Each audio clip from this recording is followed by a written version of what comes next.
1580 KGAL. Locally owned and operated, this is the very independent News Talk 1580 KGAL.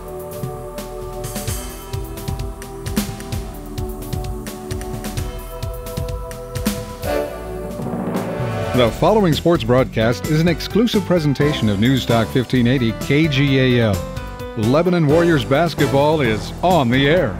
Today's game is brought to you by Economy Supply Building Center, Mama's Fine Italian, City and Suburban Electric, Lassen RV, Doug Phillips of Edward Jones, Power Honda, Stavros Auto Services, Ixtapa Mexican Restaurant, Linco Federal Credit Union, Burgerville, Crabtree Automotive, Walmart, H&R Block, Lynn Lanes, Willamette Community Bank, Les Schwab Tires of Lebanon, Bing's Kitchen, Like New Appliance, Lynn Benton Tractor, Wilson Motors, and by Kanega Tire Factory.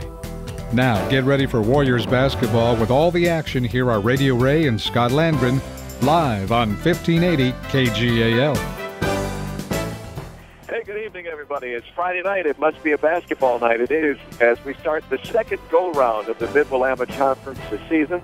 That would be a second set of 7 games as we meet the Dallas Dragons for the second time this year. I'm Radio Ray. Sitting next to me tonight is Scott Landgren here at Dallas High School. We were just talking a few minutes ago about the high school. If you've never been up here, it is the most unique gym that you will certainly find in the conference, or maybe it's many conferences. And Scott called it a cavity-type feeling. Yeah, which is a good description, it would seem. And I said, well, you know, you're right. It's something like you might find up the Mackenzie River, maybe at Mackenzie High School. You mentioned Sisters. Yeah. Some place such as that you picture as more of a Central Oregon, maybe a temporary, maybe it was at one point. True. It is beautiful. It is a beautiful wooden gymnasium. It is a dome with the arches in what appears to be truly finely polished gym, and every time we come up, it looks the same, just sparkling. Yeah. Wonder if they ever coat the wood in the summertime again. Nothing looks foreign here. Maybe so. I mean, it always looks great every time we come here, but like you said, it never shows any sign of age or anything. It's just always steady. We always mention it's probably a little bit strange at both ends of the gym then, because it is a dome and they are arches. Right. When you're at the center of the floor playing basketball, and right in the center circle, it's a long way up to the ceiling. But by the time you shoot, that ceiling seems to have started to close upon you. Yeah. Because by the time you get to the wall, it's not that far up to where the ceiling is. I've always wondered if that affects the players at all in their vision and shooting at the basket. But it is a beautiful place, beautiful wood, beautifully constructed at Dallas High School.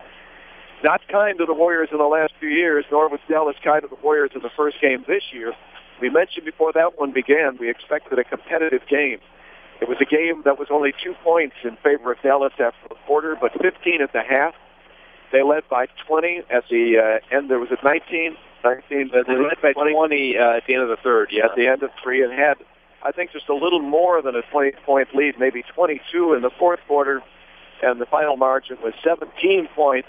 Not at all what we expected. We hope for a closer contest tonight between these two teams. Let's take our first time out. We'll come back and tell you more about the Dallas Dragons as we have our Friday night game this evening from Dallas. The Dragons, the Warriors on KGAL.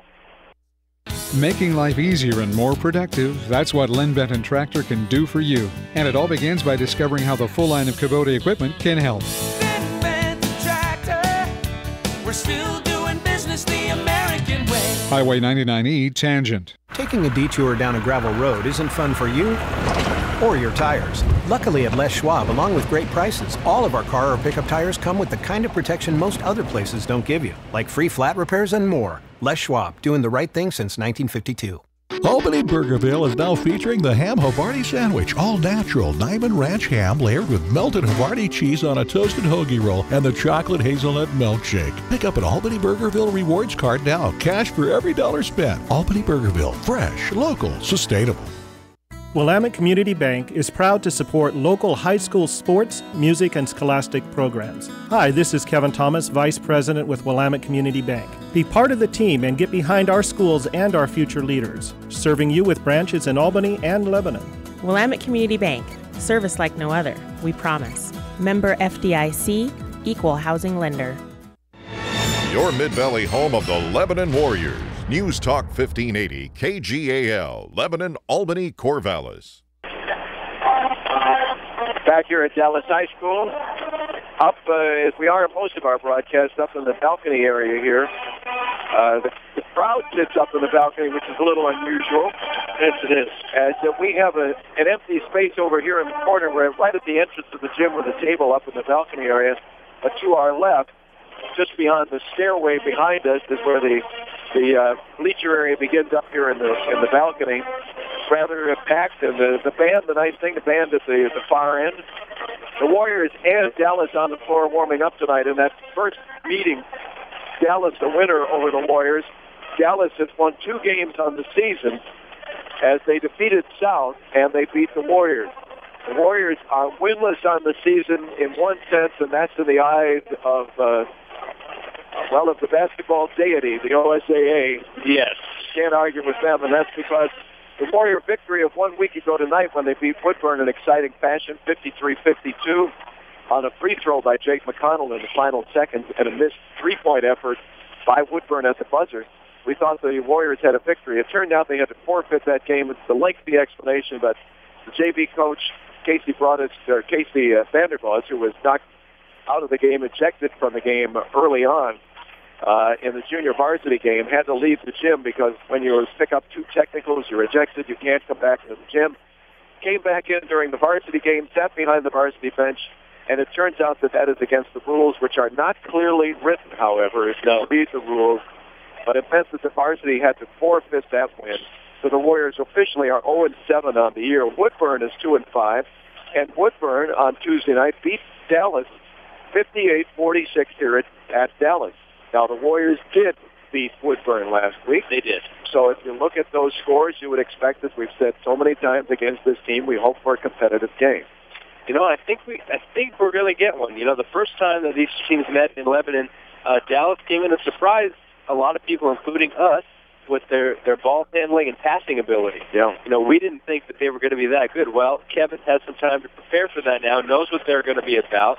And, you know, Dallas wants to get the ball down low in the paint, and the Warriors have done a pretty good job lately of stopping the paint game, especially against Woodburn. Last week they couldn't get anything going in the paint; it was all jumpers for them. So I think hopefully we have a closer game. The biggest thing I'm worried about is can the Warriors' offense sustain? Can they get 55, 60 points tonight? Because that's what it's going to take to pull out this victory. One of their high scorers last time was number 24. His name is Aiden Brodus, spelled Brodus. Aiden, 6'5", and he is just a sophomore.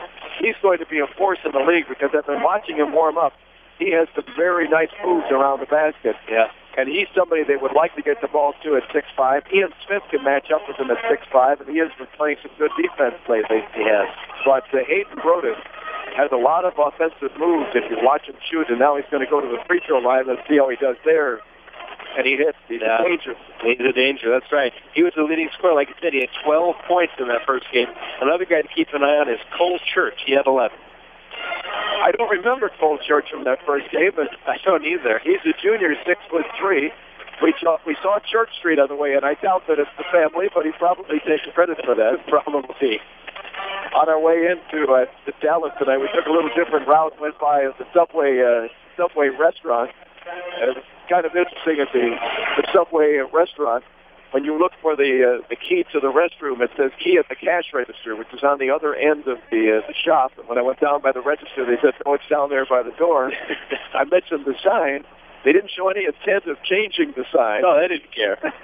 So we keep it down there. When we came into the gym tonight, we met the lady who hands out the rosters of the table and takes the money. And at first she thought she was getting ready to charge us to get into the gym, and she looked at me and said, "Well, you probably get in free.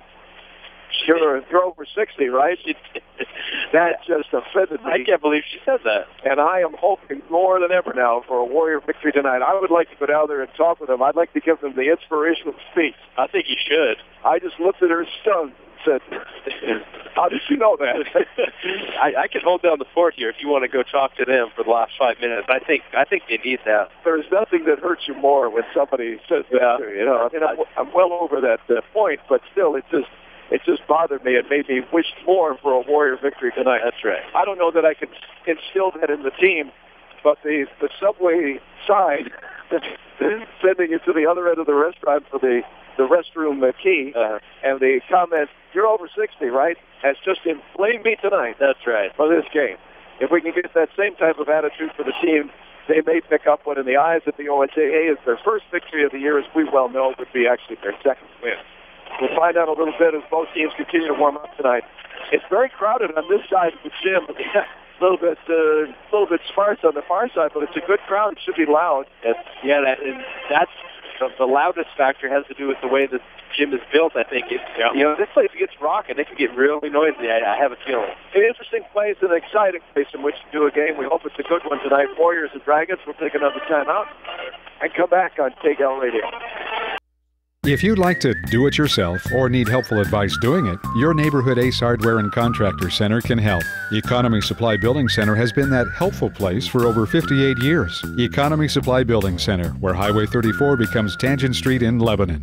Mama's Fine Italian and Wine Shop, offering lunch and dinner, takeout, and catering too. Here's Bob. Come down and visit us and try some of our hand-tossed pizzas, my friends. That's right, hand-tossed. Mama's Fine Italian and Wine Shop, in the heart of Lebanon on Oak, between Main and 2nd. Need some electrical work in your home or business, but it just seems like too small of a job to call the pros? No matter what the job, call City and Suburban Electric. Proud to be a contributing member of our community. City and Suburban Electric. Call 451-5609. Lassen RV in Albany has the new RV models on the lot now, ready for you to buy. Lassen RV Service Department has a new truckload of parts and accessories on sale just in time for fall fix-up. From changing a light bulb to rebuilding your entire RV. No job is too big or too small for Lassen RV in Albany, where friends send their friends. KGAL. Back at Dallas High School as the band plays on and the gym begins to really fill up here tonight for the second meeting of the year between the Warriors and the Dragons. It is the second go-round for all the teams tonight as they face the last 7 games of the conference season and of the regular season. And some interesting contests tonight. The big one is over at Silverton. It's West Albany at Silverton. Way back when we played our first game against Dallas, we mentioned that West and Silverton were meeting. And just judging from their preseason, their pre-conference season, it seemed like those would be the two best teams in the league, and that was a big game. And Silverton won that night at West, which we said at that time gives them a big advantage. It will be interesting to see tonight as they have the home floor advantage over West. But Zach Gangler, we talked a great deal about him before the Warriors were crushed by Silverton the other evening, 83-40 being the final score.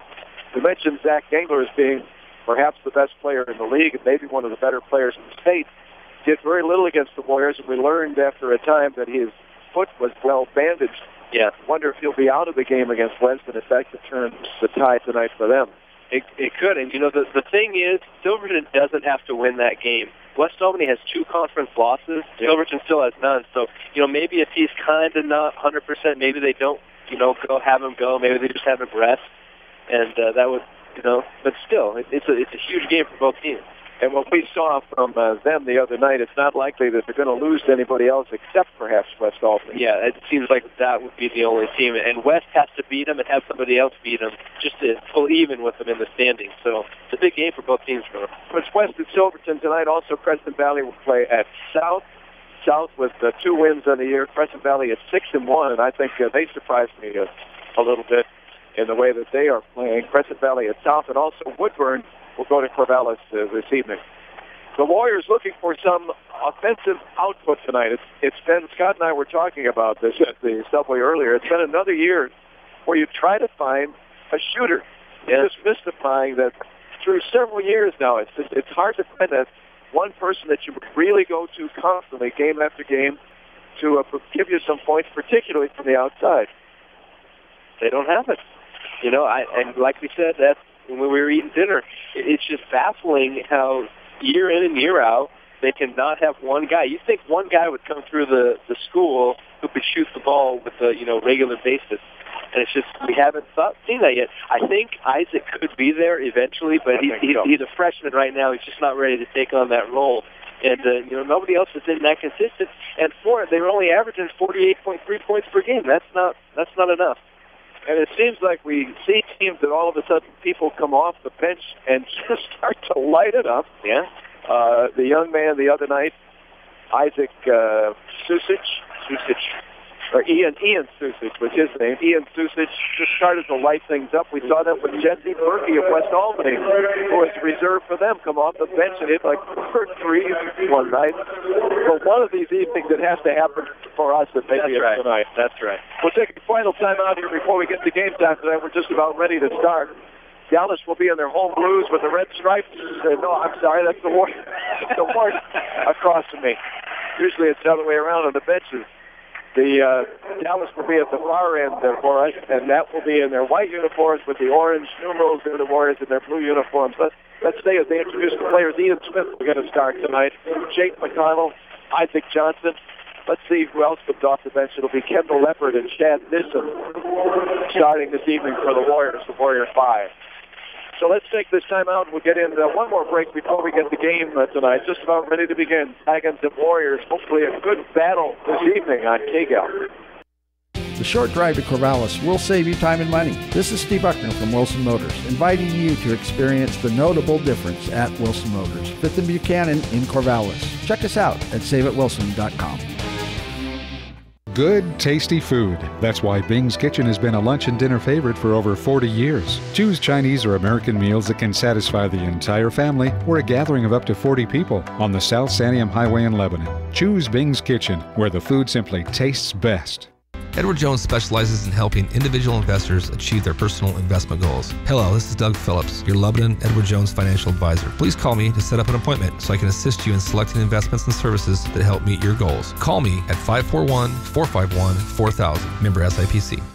Need tires? Hi, this is Don from Conegat Tire Factory. From lawnmowers to tractors, cars, and trucks, we have what you need. And Conegat Tire's ASE certified mechanics can help you with your brakes, shocks, struts, alignment, oil changes, and stuff you won't believe. Even propane for your barbecue and RV. Conegat Tire Factory, still at the Y in Lebanon. KGAL. We're back. I guess we're back. If we could possibly turn up the sound, it's very difficult to hear spot that Chris, if we can get a little more sound without the here. It does get loud in here, doesn't it, Ray? They have some size. They do. For Dallas, that will give the Warriors a problem. We mentioned Aiden Broadus, the sophomore at 6'5". Watching his moves around the basket were very impressive on the warm-ups tonight. He was the high scorer in the last meeting between the two with 12 points. And also getting the start is a senior, 6'4", Zachary Benfit. I don't remember him being talented offensively, but his size, the size of those shoulders and his height is going to give the Warriors some problems tonight. We'll get our national anthem. I think we'll be able to pick that up with their microphone this evening.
Just about ready to begin as the two teams go back to the bench, except for the starters here tonight that will meet in the center circle with the Dragon on the floor.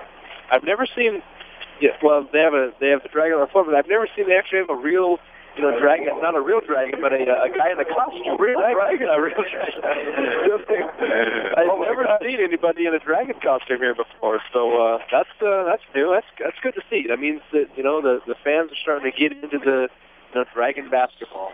Always interesting that Dallas has the Oregon State colors and the Warriors have the Oregon State fight song. Beautiful pass down low. They take the first shot of the evening. It is missed, no good. And the rebound will come to the Warriors. An easy shot. Missed by Spencer McCarron. First shot of the night. Shot for three for Jake McConnell. And the Warriors get off to a great start, 3-0. Well, that's good. Maybe he'll be the shooter tonight. He don't. We said we wanted it. And McConnell steals the ball. Wow. He may be alone to the basket. Puts it up and in. 5 straight points. So 2. He hit the 2. That side of the gym, Scott, would be very difficult to see. That was 3. It's 5-0. Oh, it is 5. They had 2 up a moment ago. Oh. See it? No, it just changed it. Oh, okay. They just changed it. I believe you, but he was a good step behind the 3-point line. The students are standing at their end of the floor, as we see in Lebanon. We're at the distance from them, and when the players come to the left side of the floor, we will not be able to see them. I mean, you can't see them down in the corner. There's no capability at all to see that. Dallas called timeout with a score of 5-0. Initially, they had 2-0 on the clock, but Jake McConnell hit a 3 from the left side and also stole the ball, drove the length of the floor for 5 quick points. Good start for the Warriors. You couldn't envision a better start, especially for Jake McConnell, showing his quickness there. He's been great on defense all the year, and then he showed his quickness to the hoop. 5-0. Got to keep playing defense. A little bit of a press here. I like it. But Zachary Benford fed it to Spencer McCarron for an easy layup to start the game. The Warriors can't see that happen so many times because Dallas won't miss it every time. No, he's just a really easy layup. Here's Dallas with the ball. Spencer McCarron on the right wing. Goes down low to Hayden Brown. Starts the drive. Hayden pushes it underneath all the way to the basket.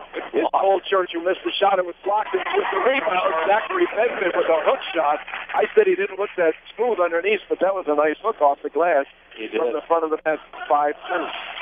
That might work its advantage for Dallas on that possession. Here's Isaac Johnson. Johnson starts a little drive, spins, goes across the floor to McConnell. McConnell will slow it down. Now he starts a drive. Dishes it to Smith. Smith goes to the basket, puts up the right-handed shot, and they will call somebody underneath for the block. I think it was Benford.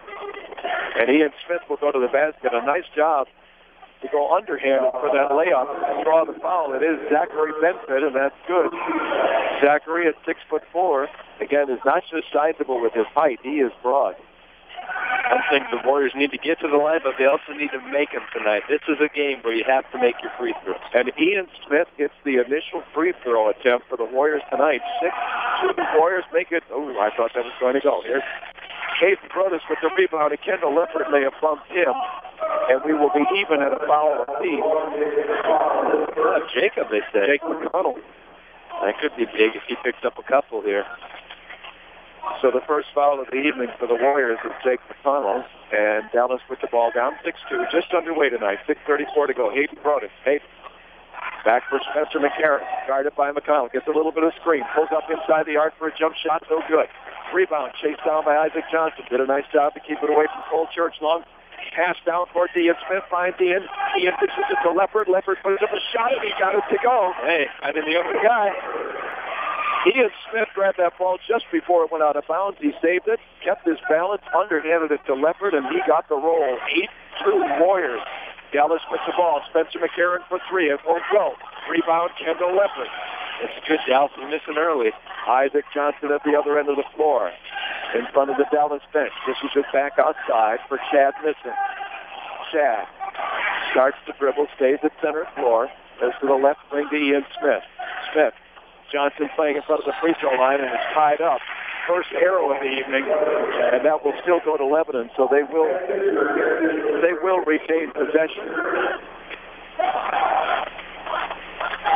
The Warriors leading 8-2, 5:40 remaining in the first quarter. Jake McConnell lifts the inbound. It bounces with the Smith. Shot up and in. Boy, that was beautiful. Ian Smith broke open in front of the defenders. Didn't see him coming. Got in front of the defender right by the baseline, and an easy pass from McConnell. Smith with an easy basket. 10-2 Warriors. Wow. They knocked the ball away, but on the line, but he's out of bounds. They tried to go underneath the Hayden Broadus along the baseline, just as he does here. And another timeout, Dallas. And the ball wound up in Broda's hands, but he stepped out of bounds. 10-2 Warriors, 5:19 remaining first quarter. We'll take a 30-second timeout on KGAL. You'll always get your money's worth where the food is fresh and original at Ixtapa Family Mexican Restaurant in Lebanon. Roberto and his staff will provide a fun and affordable dining experience. So visit Ixtapa on the corner of Highway 20 and Wheeler Street, where parking is convenient and the atmosphere is sweet. At Walmart, you'll find lower prices always. That's their pledge to you. And now with the Walmart Superstore, that means you'll find lower prices on just about anything that might possibly be on your shopping list. Walmart, bringing you what you want. Lower prices. 1580 KGAL. Holy smoke. What am I seeing here? You're seeing a very good Lebanon team up 10-2 right now. They're doing everything right. Everything has gone their way. That inbounds pass to Jake McConnell. Ian Smith just broke to the basket, got right in front of the closest Dallas defender. Easy bounce pass, easy basket, 10-2. The other end, they knocked the ball away, intercepted a pass, or at least knocked it off into the hands of Hayden Brodas. But before he could save it, he stepped out of bounds, and the Warriors now inbounding, up 10-2, and a chance to add to that advantage, and no pressure in the backcourt. They're going to need to, because you know Dallas is going to have a run or two in them. Chad Mitson on the scorer's table. Stops the dribble and he travels. I think he slipped a little bit on that floor. He tried to come to a complete stop, but dragged his feet. Yeah. The Warrior turnover. He did. And Dallas with the ball. Cole Church. But Tyler Sommerfeld, they go down low to Brodas. They double team him. They've been doing a good job of keeping him from the basket. He can move and he can score. He gets the ball now inside the arc. Starts the dribble, kicks it back outside. Again, good Warrior defense as they're switching off nicely as Dallas passes it around the perimeter. Back into the hands of Tyler Tichenor. Now underneath the Brodas. Tries to put a move on. Dishes it to Benfit. Benfit shot will not go, and the Warriors get the rebound. He got it to the 6'4" Benfit, but he missed the hook. Warriors with the ball. Jake McConnell dishes it back to Nissen for three. No, that one is an air ball. Isaac Johnson tries to save it, and he did not. Oh, heck of an effort. He thought maybe he did. He knocked it off the shoulders. Wait, they did. And now they will change. He pointed this way. The official pointed this way, but Isaac said, I bounced it off the player's shoulders. And I don't know how he couldn't have, because he did it with such force that, it didn't have to have been off him. Maybe the officials concurred. Maybe. Or the back official may have seen it better. Hard to believe he wasn't anywhere near the play. Isn't that funny? Somehow they seem to think they got the better angle at it. Anyways, it's Warrior ball. Still up 10-2. A chance again to add to it, and now a push underneath. And that one will go against Dallas. 32. Nope. That would be the second foul then. Zach Benfis, and he's that 6'4" youngster that we talked about, tied for youngster underneath. That's good. Anything to get, he is the only points right now for Dallas. Anything to get him out of the game, his size, that's good. Second foul. C.J. Hargis in the game. Will inbound for the Warriors. C.J. McConnell. McConnell after the inbounds pass. Across court to Hargis. Thought about the three. That would have been deep. Cut off from that shot. Now stops the dribble, looks across the floor to McConnell. McConnell played well outside the three-point arc. Points down low, starts a little bit of a drive, spins. Kicks it across the floor for CJ. CJ guarded by Tyler Sommerfeld. In the corner for Kendall Leppert. Down low on the right wing. Outside for Hargis. Puts a little move on. Spins to the basket, loses the handle, and loses it out of bounds. Will go the other way. It's changed the fortune on so many things. That's one of the things you've got to change the fortune on, too. He can make that initial move, but he's got to get the shot. That's right. That time, unfortunately, he just lost it out of bounds. Turnover for the Warriors. Tyler Sommerfeld. Tichenor. And knocked away by Kendall Leppert as they try to come down low to Josh Kibbe. They're being active on defense right now. And just beneath us here in the balcony area of Dallas High School, Isaac Tichenor will inbound the ball to Tyler Sommerfeld, who takes it in backcourt and back to Isaac. Now they go in the middle for Broden. They cut him off of the basket so far. Cole Church for three. Air ball, no good. Rebound, though, comes to Tichenor. Tichenor across court. And Tyler Romeo gets a hand on it and knocks it off the hand of one of the Dallas players. And it was a lot of bounds, Warrior ball. Very active on defense. Everything is going the right way for the Warriors right now. I'd like them to keep up the offensive attack, though. They're still stuck on 10 points, 3.5 to go in the first. But the movement on defense is also been impressive. Their defense has been excellent tonight. Cutting off any entry passes. McConnell tries to drive. His shot is blocked underneath by Hayden Brodus. It goes out of bounds. Warriors will keep possession. I like the idea by Jacob there, but he just had a mismatch. He had a very big guy on him there. Drove the baseline and had his shot blocked. Tyler Romeo, inbound pass, goes underneath the Maddox. Maddox has his shot blocked. No foul call. McConnell, though, gets the steal. Puts up a jumper. It won't go. And the rebound will finally roll. The rebound comes to Josh Kibbe, who knocks Johnson to the floor. No call. Shot missed by Dallas, and the Warriors with the rebound. That was pretty liberal on that possession. I didn't see it. I was writing some stats down. I hear him on the ground after, though. Here's Isaac with the ball. He starts a little bit of drive. Turns to the left hand. Hands it to C.J. Hargis. Back in the left lane to Johnson. Tries to move inside. It's cut off. Bounce pass. Dangerous bounce pass to Tyler Romeo. But he has it. 2:39 remaining in the first quarter. Underhands to McConnell. McConnell tries to go down low. It's knocked away by Josh Kibbe. First really careless pass of the night. Kibbe was right there to knock that ball away. Yeah. No way they were going to get that ball down low. Kibbe, across court for John Ritchie in the ball game. Brodus for Ritchie. They go underneath to Kibbe. Kibbe has it in the paint. How about 3, 4, 5 seconds? He's still in the paint. Then he left. Here's a shot from the free throw line. It's put by Hayden Brodus. Well, it sure seemed like that was 3 in the key, wasn't it? Finally got an opening. Had to be. He never left. No, of course, the shot restarts, but he spent a lot of time in the key. Here's Jake McConnell. McConnell has the ball stolen away by Dallas. Tried another bounce pass. Tried to get it down low, and it was stolen. Kitchener. Bounce pass for Kibbe. A shot for 2. He's no good. Air ball. Rebound. Fought for. Romeo gets it, and Romeo knocks it off the hands of Hayden Brodus, and it goes out of bounds, and the Warriors will get the ball. Still stuck on 10, but still with a lead at 10-4, but it's been a little bit of time. Yeah, it's been too long since they were able to get in the bucket. You know, they still have a 6-point lead, but, you know, Dallas is not going to be this cold forever. They will start to heat up. So the Warriors will bring it up the court as C.J. Hargis inbounds. Chad Miston gives it back to Hargis, and he'll bring it into front court. 1:39 remaining. A dangerous pass to Leopard. He pulls up for a jumper in the paint. No good. Off there. He got the rebound. Put it back up. Got the rebound. Put it back up and in. All right, Kendall. If at first and second you don't succeed, try the third time and you've got a 12-4. The Warriors finally get over that 10 and an 8-point lead. 1:22 remaining. They swing it around to Ritchie. Ritchie to Brodus. Brodus to the middle, and he is jump ball. Oh, they call it jump ball. That was pretty liberal. Brodus went up for the shot. I would think either you would have called the charge or a block there on Tyler Romeo, and perhaps it would be the latter, but they called the jump ball. Huh? Okay, then. A little bit hasty, I think. Yeah. If there wasn't a foul, they should have just let the play continue. True. But the possession arrow, this one goes to Dallas, and they have the ball from the corner for 3, and they hit. Cage Lickard in the game. Hits from the baseline on the left side. 3-point shot, 12-7. Dallas within 5. Exactly 1 minute to go. Chad, this is a dangerous pass from Leopard. This is Corrales. And Josh Kibbe will commit the foul. Third team foul for the Dragons, the first for Josh. And the Warriors with 55 seconds to go will inbound from the near sidelines. That would be the side near us here. And Dallas, this area up here and this side of the floor is really packed. I mean, there is no room to move in these bleachers. No, you are crammed in there. Hargis, inbound pass, gives it to Leopard. Leopard starts the drive, kicks it across the floor, and it's knocked away. Knocked away by John Ritchie, a pass intended for Colson.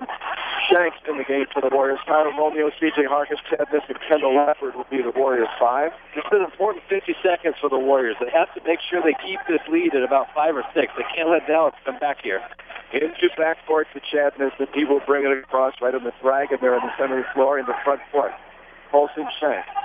Left side of the floor. Across to C.J. Other side. C.J. starts to dribble. Out to Kendall Leopard, playing on the high post out top. Kendall simply holds the ball, passes to Shanks. Shanks likes to take those 3-point shots, can't find an opening. Tyler Romeo back to Hargis. Patience for the Warriors. Now the whistle blows. Let's see if who got called for the push. It's going to be somebody from the Warriors trying to get position underneath. It might be Tyler. I think it was Tyler Romeo. Tyler Romeo was the young man down low, and he gets the push, trying to find an opening. As the Warriors could not find anybody open, get the ball through. The first foul for him, second, only the second for the Warriors in this half. Pass to Kibbe. Kibbe tries to go across court to Richie, and Colson Shanks does a nice job of knocking it away. They are doing a good job still underneath of knocking a lot of passes away. They knew Dallas had good ball movement, and so far they're shutting it down pretty well. Into Kibbe. Kibbe across court for Tichenor. Back outside to John Ritchie. Ritchie started by Chad Nissen. Tichenor pulls up for a shot, no good off the glass, no good. It's on the floor. Warriors get it. It's knocked away though by Dallas. 3 seconds, 2 seconds. Leopard has to put it up at the buzzer. It won't go. It's no foul. Isaac Tichenor may have even gotten a little bit of a hand on that ball. You were hoping maybe he would foul Kendall on the shot. He did not. And the quarter will end. The Warriors with a 10-2 lead, an 8-point advantage. It's 5 at the end of one, but they began to get a little bit of sloppy as the quarter ended. But they have the 5-point advantage, 12-7. Warriors leading the Dragons after one quarter tonight on KGAL. We're Linco Federal Credit Union. Keep your money in Linn County with Linco Federal Credit Union. Enjoy a visit with one of our friendly staff at a neighborhood branch near you today. Linco Federal Credit Union in Albany, Lebanon, and Sweet Home. In Linn, you're in. Family owned and operated since 1979, Crabtree Auto stresses the small stuff when it comes to maintaining your vehicle. An oil change every 3,000 miles is a small thing now, but adds up to big rewards down the road. Crabtree Auto on Hill Street, just south of 9th in Albany. Has your stove lost its heat? Is your fridge or freezer no longer cold? Does your washer leave soap in your clothes, or has your dryer stopped tumbling? Then who are you going to call? Like New Appliance at 259-1131, of course. Like New Appliance, where every appliance shines like new. Lynn Lanes in Lebanon, home of the best burger in town. Place to bowl is Lynn Lanes Bowling Center on South Main Road in Lebanon. And the people are real nice. And the Head Pin Restaurant, I'd go there even if the bowling alley wasn't attached. Good family fun. Bowling. KGAL. Second quarter starts. Isaac Johnson to Kendall Leopard down low, and Kendall with a nice layup and a great pass from Isaac. Warriors take a 7-point lead, and they get the first basket of the second quarter. That's key, just to keep that momentum going. Now that's the big thing, momentum, and there's another play. Off the hands of Kibbe, into the hands of Johnson, who pulls up for three. Come on, no, rainbow three, no good. Hayden Fotis gets the rebound. Careless pass, but winds up in the hands of John Ritchie, right in front of us here at Dallas High School. 14-7 Warriors, second quarter beginning. Broden by the free throw line to Tichenor. Takes Johnson in the air, puts up a shot, no good. Rebound, Shanks knocked it out of bounds. No, they say it goes the other way. Somebody must have hit it from behind from Colson, because the Warriors will get the ball. 14-7, 7-point advantage. And the Warriors will inbound. For the Warriors here to start the second quarter, Jake McConnell, Ian Smith, Isaac Johnson, Kendall Leopard. And let's see if C.J. Hargis is going to come inbound to here. Will inbound the ball. So C.J. Hargis, the fifth Warrior. A little bit of a discussion between Kevin Johnson and the officials. Remind you about Lynn Benton Community College. Get started, get finished. The wise choice, Lynn Benton. Make an appointment with their counselors. Pick up a schedule of classes. LBCC, conveniently located right there in the Lebanon main campus in Albany. Also Sweet Home and Corvallis. 7-14. I don't know what just happened, but Kevin and the ref just shook hands. Oh, did they? Kevin was discussing some matter. The Warriors with a 7-point advantage and with the ball. C.J. Hargis drives into front court. There's definitely a foul by someone there that was not called, either C.J. or the defender. Kendall Leopard with the ball, left wing. Kendall starts to drive. His shot is blocked, and he's going to be fouled by Josh Kibbe. Well, I was going to say, that is not a good shot selection there for Kendall, but he drew the foul. No. So he will go to the line for 4-2. The Warriors' biggest lead was a 10-2 on an exciting start here tonight, as they could not be stopped early on. Yeah, that's something we don't see very often from the Warriors. Oh, rims out. No good. So Kendall Leopard coming with a second shot. We can extend the lead to 8. Again, the officials confer here. I don't know what they're doing. There's we have mentioned, well, Scott and I'm not sure if we said it on the air, but many times they're a little bit loose about officiating here. Now, at times that can be good, but we've seen some really weird games here. And there's been some bumping so far that has not been called. They, it's a different game up here, I guess. They definitely let you play a little more than they do down at Lebanon. Here's Kendall on his second shot. That one will not be good. And the rebound will come to Dallas. Bringing the ball up the floor, Gabe Rickard. Rickard is their point guard in the corner for Paul Church. Back to Rickard. Rickard on the outside, right at the free throw line. Broadus goes up and Smith with a beautiful block. Ian may try to take it all the way. No, he's cut off. That's a good idea. Back to McConnell, but he blocked Hayden Broadus. Leopard again from the outside. No good. Crashes the board. Crashes right into one of the Dallas players. No call. The Warriors get it back. Ian Smith has it. Isaac Johnson on the baseline. Comes back outside to Jake McConnell. Let's see if they can get an open shot. Battled for the ball and got it back. Kendall Leopard starts to drive. Puts up a shot. His shot is blocked. And with the ball, Dallas. Up court comes Dallas. Dallas trailing by 7. And with the ball, Kendall Leopard swings to the floor, falls to the floor, no foul. Really, there was no foul, but he wound up flat on the floor in front of the basket. Here's a shot by Rickard for 3. No good. Off the left side, comes off the glass. It is rebounded by John Ritchie and Ian Smith, and the possession area will go to the Warriors. Stay in here. Stay in with Dallas.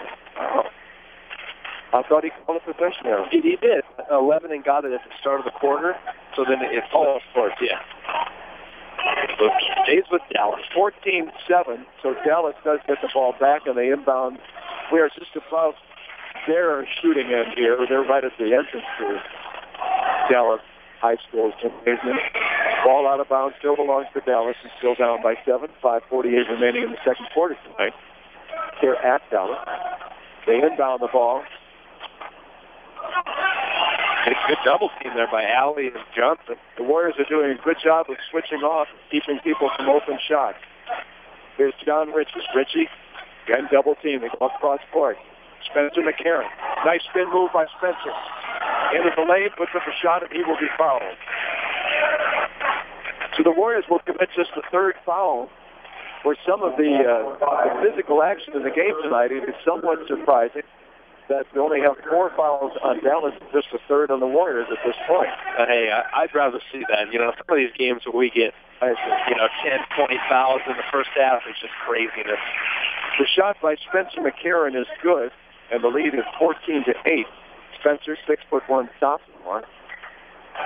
Does not hit the second shot, fights for the rebound, and he gets it. Bounce pass outside. They go to John Ritchie. John Ritchie will set up for 3. It's off the back iron, no good.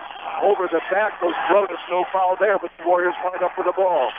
Isaac Johnson will bring it into front court. He is 6. Isaac against Ritchie. Gets a little bit of an opening. Tries to dish it down low. Has it knocked away by Dallas, but Romeo comes up with it. A hook shot is no good. Battling underneath is Ian Smith. He gets knocked to the floor. They said he traveled. Wow. Not sure how he traveled. He just got the rebound and then he kind of got pushed to the ground there. But it was in a crowd. Yeah. Too many players between us and I suppose, and him between the Ian down below to see exactly what he did. Here's Dallas on the offense. Within 6, they get close as they can since it was 10-2. Foul pass. They try one underneath the Broadus. Instead, Smith knocks it away into the hands of Jake McConnell. McConnell tries to bounce pass. That was to Hargis. Back to McConnell. McConnell outside for Isaac for 3. No, off the arm, no good. Smith battles for the rebound. Battles, and this is going to pick up a foul. That was just a silly foul by Ian. Unnecessary. There was a lot of battling for the ball, but finally that one they could not resist. Missed that one as he reached in. Commits his second foul. And that's why it's big, because he's going to come out of the game.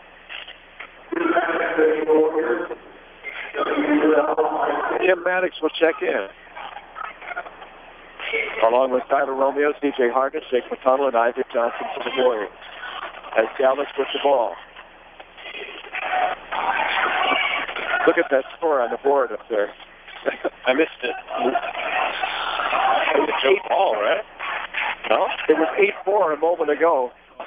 Let's see what they call here. If will it be a foul on the Warriors? There will be. So the Warriors will pick up now their 5th foul. They can take the lead in that department for Dallas.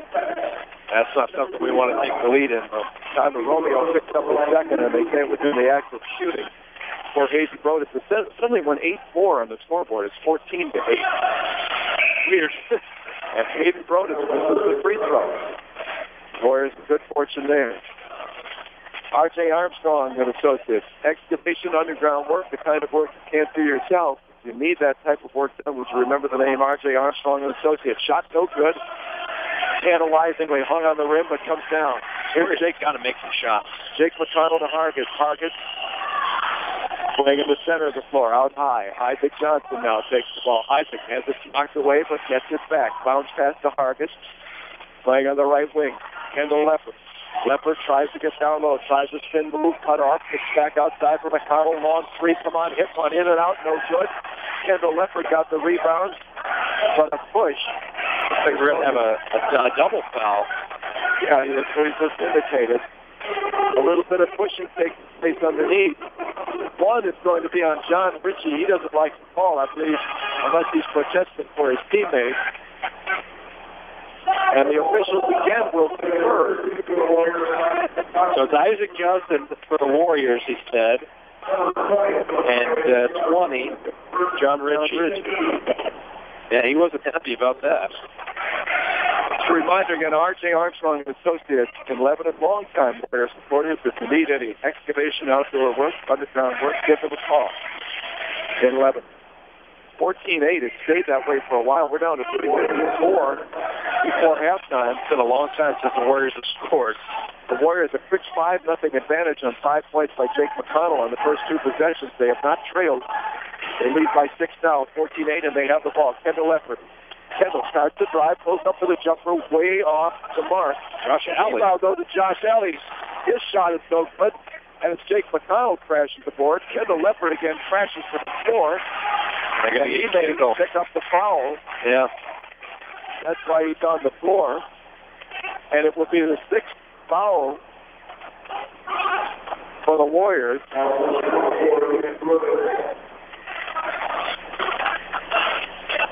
And again, a little bit of time here as the officials go over to the scorers table to confer about something. This craziness. It's interesting, though. These teams battle up here, and it's a different game. It's very intriguing. It is with the physical play. And there often seems to be lengthy discussions between the officials, sometimes officials and a coach. This time it's just the officials going over to the scorers table, or either talking with each other to settle the matter. But the foul was on Kendall Leppard. That was clear. That's his first, and that is the 7th team foul on the Warriors. And so they come this way, and Josh Kibbe will shoot a 1-1. It looked like the Warriors maybe would get there first, but again, the opposition does. And Josh Kibbe hits the first shot, makes it 14-9. The lead is down to 5. Warriors have not led by less than 5 after that 5-0 run to start the game. Now 14-10. 14-10. The Warriors have been offensively quiet for a long time. Here's Josh Alley, open for 3, right wing, got it. Beautiful shot by Alley, wide open. Take that shot. Hallelujah, 17-10. And they needed that in the horse way, Ray. They had only 2 points the whole quarter before that. Big jump for the Warriors. Here's Titchener, thought about a 3. Didn't take it. Josh Kibbe down low. Come back outside the Summerfeld. Cole Church for 3. It will not go, but the rebound for Titchener did a nice job. Got the rebound, puts the shot up, and he will be fouled. Well, right now, let's see if Jake McConnell picks up the foul. He was there. It'll be the 8th foul, but it'll be a shooting foul. It'll be two shots coming. The foul is on 21. Tim Maddox. He's 21. Yeah. So Tim Maddox picks up his first foul, and it'll be 2 shots in the actual shooting for Titchener, who hits the first and makes it 17-11. The Warriors defensively well today. The one thing they have not done well is clear the boards. Dallas has too many offensive rebounds and second chance points off of it. Isaac Kistner, 6'1", sophomore, hits both free throws, 17-12, lead back to 5, coming close to the 3-minute mark in the second quarter, and the Warriors will call timeout.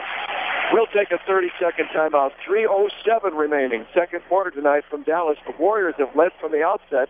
It's back to a 5-point lead, 17-12. We'll be back on KGAL.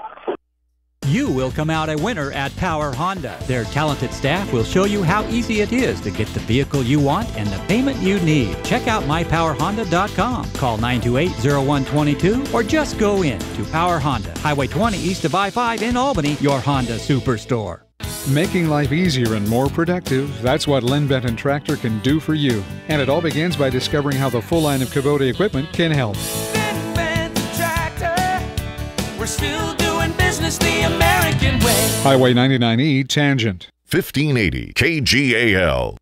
Back at Dallas, interesting game. Jake McConnell hit a three-point shot to open the game on the first Warrior possession, then stole the ball, drove the length of the court, hit a layup. It was 5-0. The Warriors have led since that point. That was within the first minute of play. The lead is back to 5 now. Their largest lead was 8 at 10-2. It stands at 17-12, second quarter. And the clock starts up again, down to 3:04 remaining. Warriors with the ball. C.J. Hargis, bounce pass again to Kendall Leopard, double teamed underneath. Kendall in some trouble, dishes it out to Isaac. He'll try for three again. Can't hit it. He's been cold today. Josh Kibbe got the rebound. Up court comes Dallas. Tyler Sommerfeld outside for Josh Kibbe.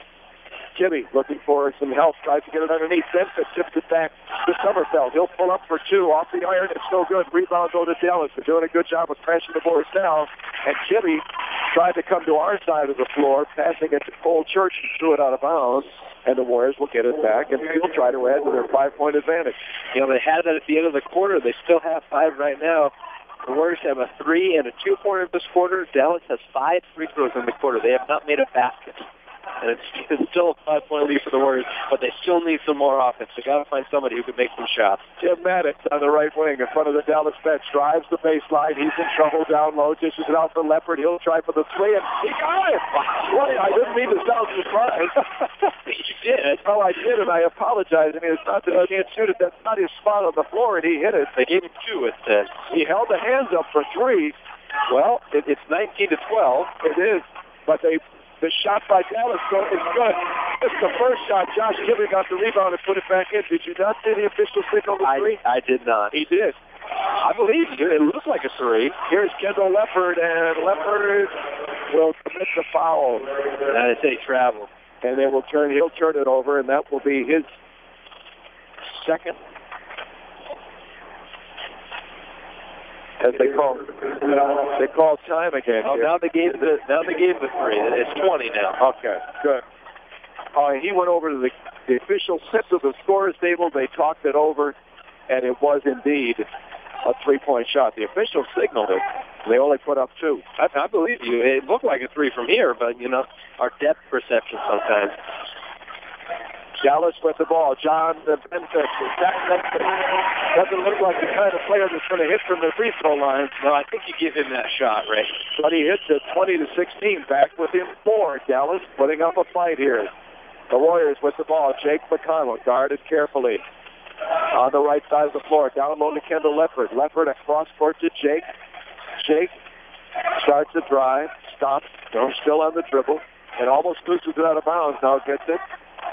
Tries pass it, does down low to Maddox. Maddox starts to drive, pulls up for a jumper. It's off the glass. It's no good. He got the rebound. This is Dallas. Zachary Benford winds up with it after it went through several pairs of hands. And Dallas, 57 seconds left, can really draw close now, down by just 4 and with the ball. An important minute for both teams, really. Josh Kibbe tries to go outside, knocked away by McConnell to Hargis, and Hargis is fouled. That will be the 6th foul, so we're not yet shooting position for the Warriors. It'd be nice if they could get the advantage of going to the free throw line and add some points here. If they're going to do that, they're going to have to be aggressive on this in the last 46 seconds. That foul on Gabe Rickard is first, and the team foul for the Dallas Dragons. Kendall Leopard has it in front of the Dallas bench. Colson Shank down in the left corner for Hargis. Hargis on the dribble.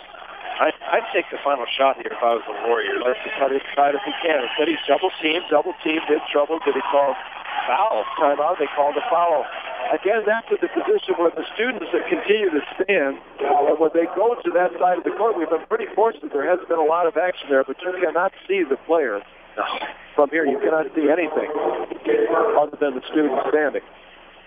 So C.J. Hargis is fouled, and the foul goes on Josh Kibbe. That's his third. And Kibbe is 6'1", a junior. He will have to sit. Big shot there for C.J. 1-1. At least make that first one. Seventh foul. I'd like him to make it go. And he really benefits. He does on the first shot. 21-16, lead back to 5. How about a Friday night pizza from Little Caesars, hot and ready $5 pizza? Here at the River Center, the new and only Little Caesars in Lebanon. CJ for 2. 22-16, nice. Perfect. Early.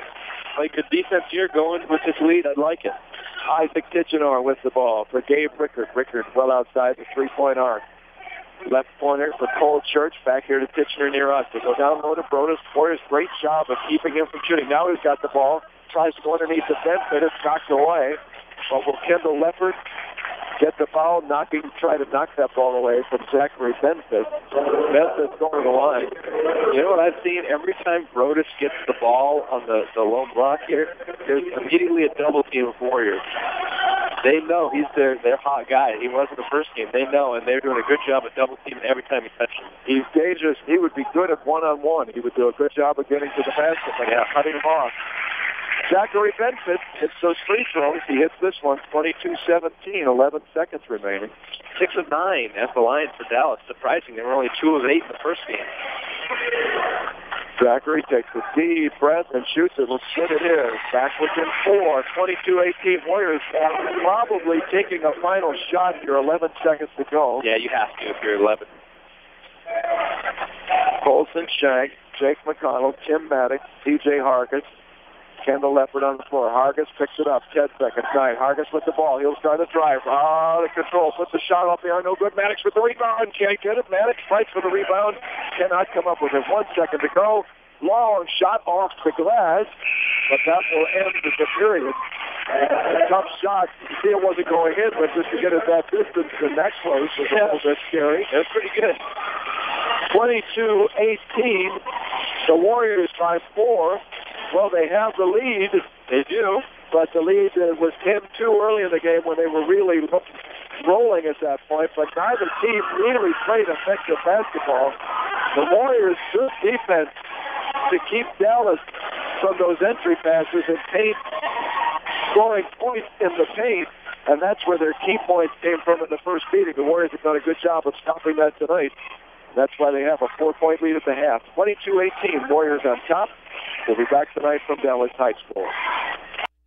Serving the Mid-Valley for 37 years with collision, mechanical, glass, and RV repair, Pacific Auto Services is now Stavros Auto Services. Same people, same commitment to excellence. You've got their name on it. Call Stavros Auto Services at 541-926-7248. Mama's Fine Italian and Wine Shop, offering lunch and dinner, takeout, and catering too. Here's Bob. Come down and visit us and try some of our hand-tossed pizzas, my friends. That's right, hand-tossed. Mama's Fine Italian and Wine Shop in the heart of Lebanon on Oak, between Main and 2nd.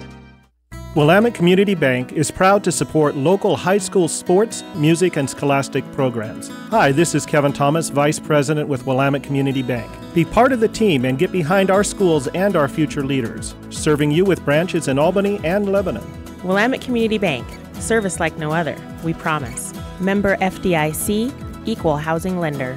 If you'd like to do it yourself or need helpful advice doing it, your neighborhood Ace Hardware and Contractor Center can help. Economy Supply Building Center has been that helpful place for over 58 years. Economy Supply Building Center, where Highway 34 becomes Tangent Street in Lebanon. Your Mid-Valley home of the Lebanon Warriors. News Talk 1580, KGAL, Lebanon, Albany, Corvallis. Back here at Lebanon, they're back here at Dallas High School. Some peewee rope jumpers, and they're good. That's a tough thing to do, to swing that rope around. And these little guys, watching a little boy here Boy, that's fast. I tried the jump rope. I can't do anything but just the straight, he spins that rope around, changes speeds. That's very good. And the girl out of the center of the court is doing it with changing feet.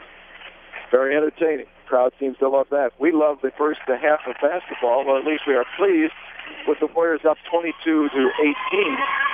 Both teams really very sloppy in that second quarter, but you have to praise the Warriors' defense tonight. I mentioned particularly the job they have done in switching off and preventing anyone from really getting a one-on-one. Hayden Brodus is somebody who I think if he were one-on-one when he gets that ball down low, could probably drive to the basket and get some good shots. They have kept him outside all night by quickly switching, double-teaming him, and he would seem to be perhaps the best ball handler for Dallas. They've done a terrific job of making sure that when the pass goes to him, that they get a second player on him so he can't move.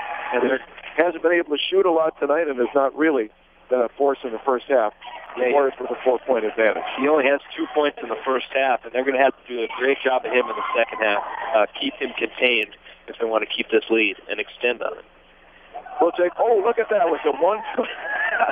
I know you can't see that at all, but these kids are entertaining. Just 1 foot. And the crowd, look at that over. He does the Rocky thing with the, come on, hey, 40, come on, look at that. I don't know how you do that, how you cross with the jump rope, you know what I mean? You just, let's do that, whip across, I don't know how that's done. I'd kill myself for that. Nice job. We'll take a timeout. Scott is still tallying things up here for the first half. The Warriors with a 4-point lead. They jumped out to a 5-0 lead as Jake McConnell hit a 3-point shot, one we couldn't see from the corner with the student standing here to start the game. Then he knocked the ball away, stole the ball, drove the other end, hit the layup. It was 5-0 Warriors. They have not trailed since, and the lead stands at 4 as we'll take a timeout here at halftime. 22-18, Warriors on top on KGAL. Need some electrical work in your home or business, but it just seems like too small of a job to call the pros? No matter what the job, call City and Suburban Electric. Proud to be a contributing member of our community. City and Suburban Electric. Call 451-5609. Lassen RV in Albany has the new RV models on the lot now, ready for you to buy. Lassen RV Service Department has a new truckload of parts and accessories on sale just in time for fall fix-up. From changing a light bulb to rebuilding your entire RV. No job is too big or too small for Lassen RV in Albany, where friends send their friends.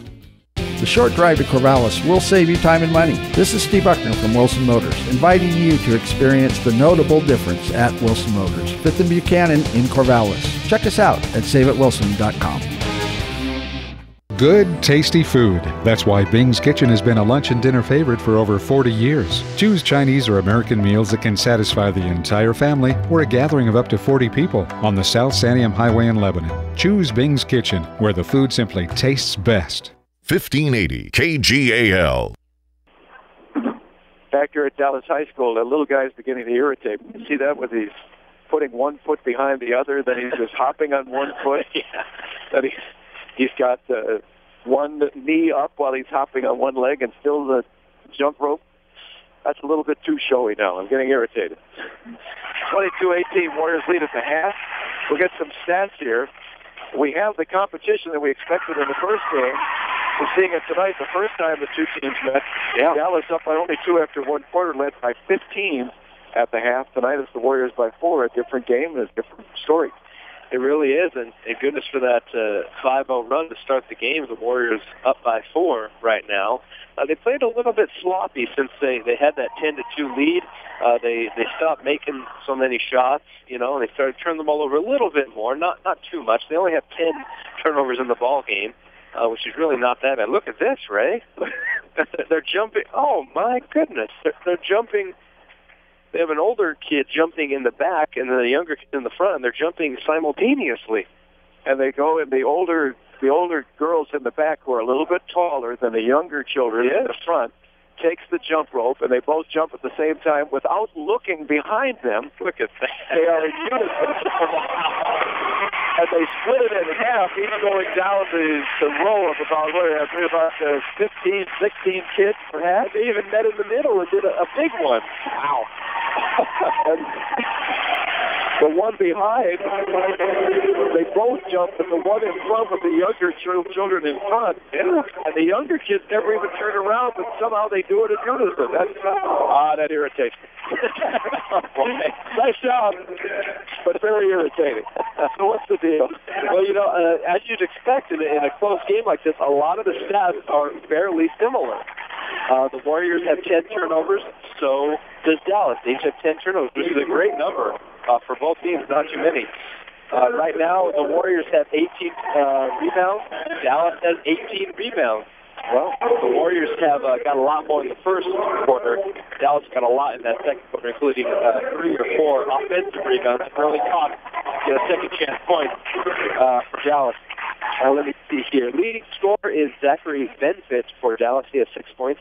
3 points for Kibbe and Rickard each. For the Warriors, Kendall Leppard leads the way with 9 points tonight.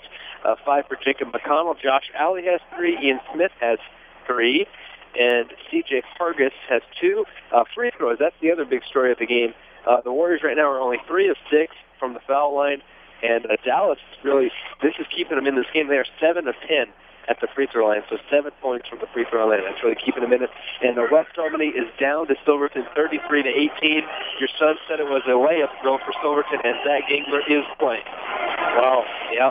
Kid's a trooper. So Silverton, by far the best team in the league. Yeah. Might be interesting. Crescent Valley only 1 loss, but I don't think, from what I saw from Crescent Valley, I can't imagine that they will beat Silverton. Far and away the best team in the league this year. An interesting competition here tonight between two teams who, when they meet, always know that there is a chance. There is something that otherwise escapes them frequently, and that is a victory. It is a close battle tonight. 22-18 Warriors at the half. Both teams back on the floor. The band strikes up again. We'll take our timeout and return tonight. Dallas High School basketball this evening on KGAL. Doug Phillips, financial advisor with Edward Jones, is proud to sponsor Lebanon Warrior Sports on KGAL. Doug Phillips' Edward Jones office is on the corner of South Main and Walker, near the post office in Lebanon. Edward Jones, making sense of investing. Need tires? Hi, this is Don from Kenega Tire Factory. From lawnmowers to tractors, cars, and trucks, we have what you need. And Kenega Tire's ASE certified mechanics can help you with your brakes, shocks, struts, alignment, oil changes, and stuff you won't believe. Even propane for your barbecue and RV. Kenega Tire Factory, still at the Y in Lebanon. You'll always get your money's worth where the food is fresh and original at Ixtapa Family Mexican Restaurant in Lebanon. Roberto and his staff will provide a fun and affordable dining experience. So visit Ixtapa on the corner of Highway 20 and Wheeler Street, where parking is convenient and the atmosphere is sweet. The Walmart Superstore is exactly that. One superstore with virtually everything you might have on your shopping list. Everything you need, a great selection, and of course, lower prices always. The Walmart Superstore in Lebanon. KGAL. As Scott mentioned, they have their dragon mascot tonight. He's right at the center of the floor, dancing on the other dragon. They have a dragon logo in the circle right at midcourt. And he is orange and black as they have the Oregon State Beaver colors. And he's doing a little dance, a little slow for a mascot. Not too, well, it is a dragon. What can you expect from a dancing dragon? Yeah, I mean, you know, the fact that the dragon is dancing at all is somewhat miraculous. Here at the Dome Gymnasium, again, if you're just joining us tonight, it is a spectacular place to see. If you ever get a chance to come and view a game at Dallas, you should do so. It's beautifully constructed in wood. I don't know what type of wood it is, but it looks really expensive. It does. You know, I don't, like you said, we were talking before the game, you know, I don't want to know what it would cost to build this nowadays. You know. I can't imagine that you could replicate this now because of the expense of the wood. And it's dome, meaning that the ceiling is high and each end of the gym is lower. And as we're near one end of the gym, the arch above us is not that far. You could reach up at the... I could touch it right there. Not too far in and touch it. And you always wonder if that affects the shooters at all when they get down at that end and they see that ceiling is sloping down. Apparently not, but I would think it would be a little bit stranger than in most gyms where that ceiling is just uniform straight across. Well, you know, maybe it is. Neither team is really lighting it up from the field tonight. I mean, 22-18 at the half. 22-18 as the Warriors hand the ball to Kevin Johnson, and they're ready to begin the second half. I see Ian Smith, Chad Mitton, Jake McConnell is on the floor. Looks like Isaac Johnson will come out. And who else? Looks like C.J. Hargis putting the shirt back on. He will not jump. As Kendall Leopard is going to take the shirt off and join the other four. The Warrior 5 to start the second half, up by 4 points, 22-18. First couple minutes of the third quarter is really going to determine the rest of this game. Which team's going to come out and grab momentum? Because really, it's anybody's game right now. Zach Benford, Spencer McCarron, Gabe Pickard, Caden Brodus, and also Cole Church. The 5 starters for Dallas here at the second half, and Dallas will inbound the ball into backcourt to Gabe Rickard, guarded by Chad Mitton as he comes into front court. Right side for Cole Church, back to Rickard. They swing it left. Down low, driving the baseline. Brodus puts up a shot. Oh, couldn't get it to go. Benson tries for the rebound, and he will be fouled from behind. The initial foul of the the second half, quickly by Chad Mitton. No, Jake McConnell. Good thing is they said he wasn't shooting when they fouled him. So the first foul on Jake and the first foul of this half. Hayden Brodus takes it outside, gets a little bit of room, gets inside, double team, and he is fouled as he runs into, and Kendall Leopard will get this foul as he looks up and appeals to the official and says, didn't Hayden Brodus charge him? Well, it sure looked like he did, but I didn't see, he might have been out of control, Kendall, when he slid over there. And Ian Smith, what? It is hard to explain. I don't know how Ian Smith got him unless he got him before a collision. He reached, but I'm not sure. I don't agree with that. If there was anybody, it should have been Kendall. It looked like Hayden Brodus might have charged Kendall, and Kendall, when he heard the whistle, was appealing to the official, but it might have been that Ian Smith reached him prior to that. He commits the foul, and Hayden Brodus hits the shot, 22-19. Not a good start. Two fouls for the Warriors on the first possession here for Dallas. Not good. Jake McConnell with the ball in front of the Warrior bench. Starts to drive, in some trouble, and he knocks down Zachary Benford. And he calls for the charge. That one is questionable because I don't know how Zachary was moving on that one. They tell you something about Dallas. When you come here, you get strange calls all the time. You shake your head. I don't see Kevin upset at all, though. Huh? He's close to it's on the other side of the gym, although we have a good view. It's our end of the floor. Dallas on the offense within 3. That's as close as they've been since an early 5-0 Warrior lead. Underneath the Benford. Benford puts it off the glass, comes it in, and they're within 1. It's 22-21, and they've got the momentum to start the second half. McConnell almost loses the ball, gets it back. Dangerous pass to Leopard, almost off his hands. He gets it and starts to dribble, simply standing.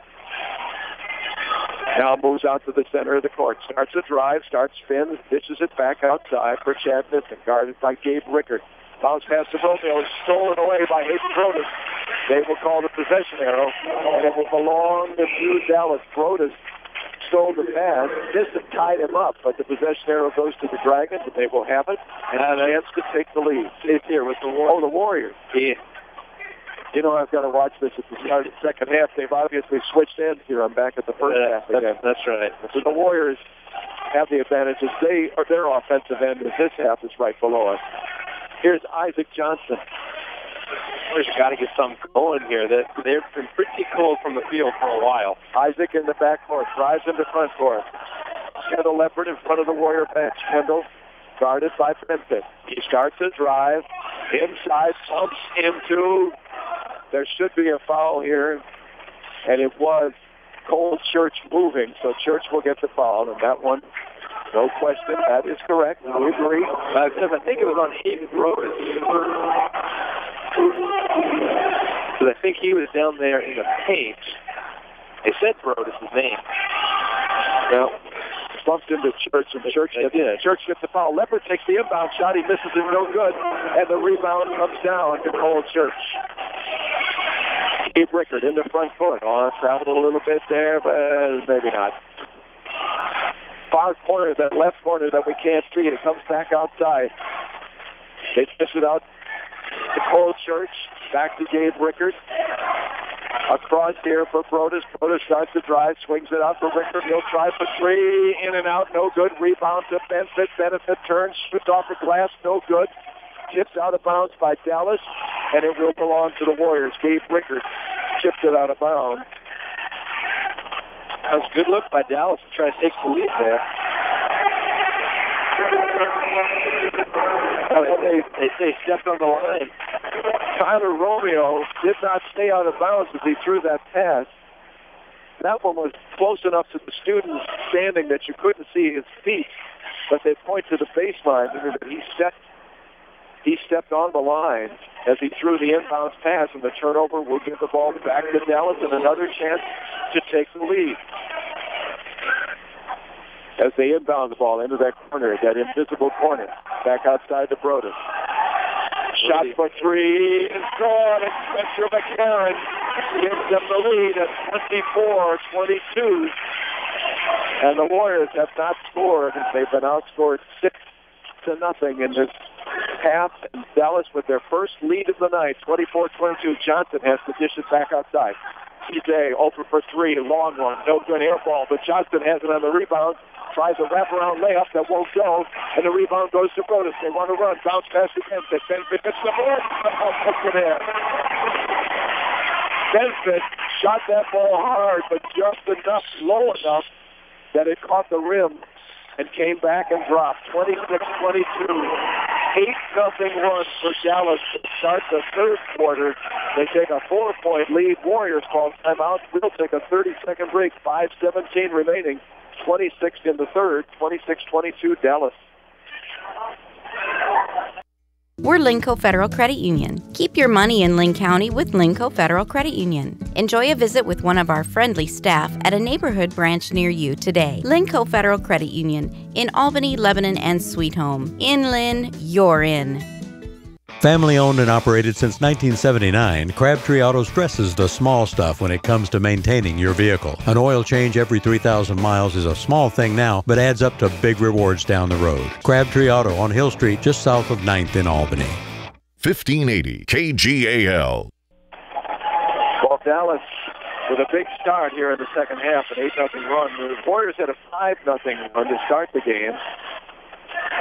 Dallas cut it to 4 at the half, and they have taken the lead for the first time tonight. Have now extended it to 4 at 26-22, but the Warriors have the ball. They need to get something started. They have not scored in the second half, almost 3 minutes gone in this third quarter.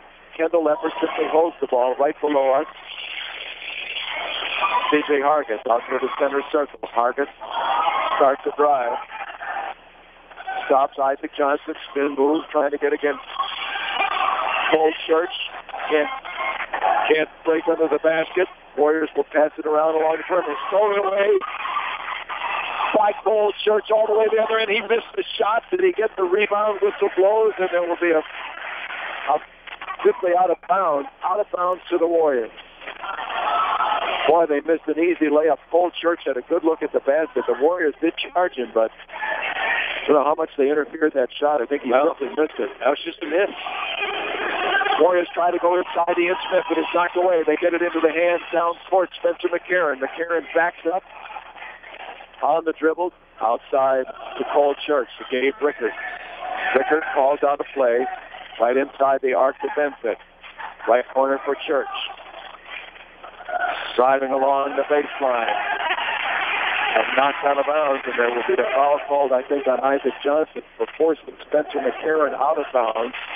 With 4:21 remaining, and the Warriors still without a point in the third quarter, almost halfway through the quarter.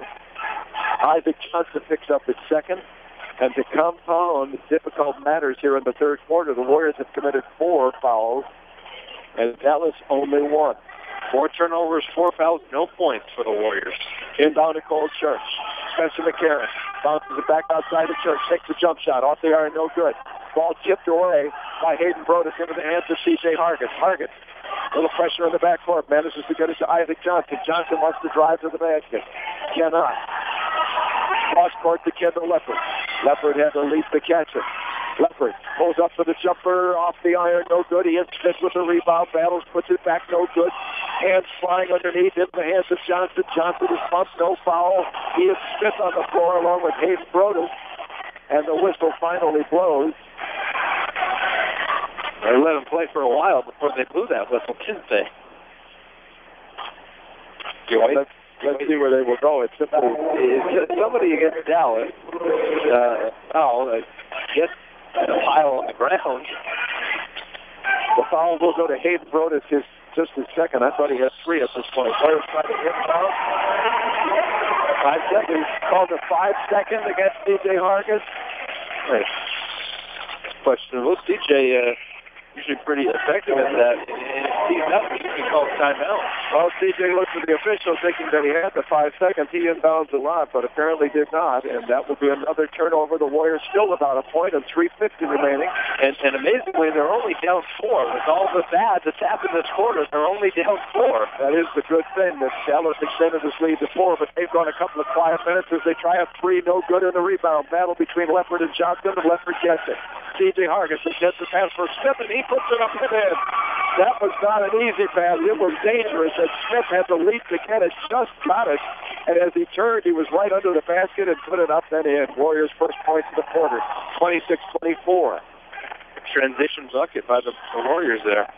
Cold shirts for Gabe Rickers. They swing it to Hayden Brodus. Brodus guarded by Hargis. Has to dish it back outside for Gabe. He's got to drive inside the arc. Now back into the hands of Dave Rickard again. Guarded by Chad Bishop. They go underneath. Well, Brodus. He puts up a hook shot. No good. And Smith gets the rebound. Warriors can tie. Or T.J. Hargis for Ian Smith. Ian Smith tries to dish it to Leopard.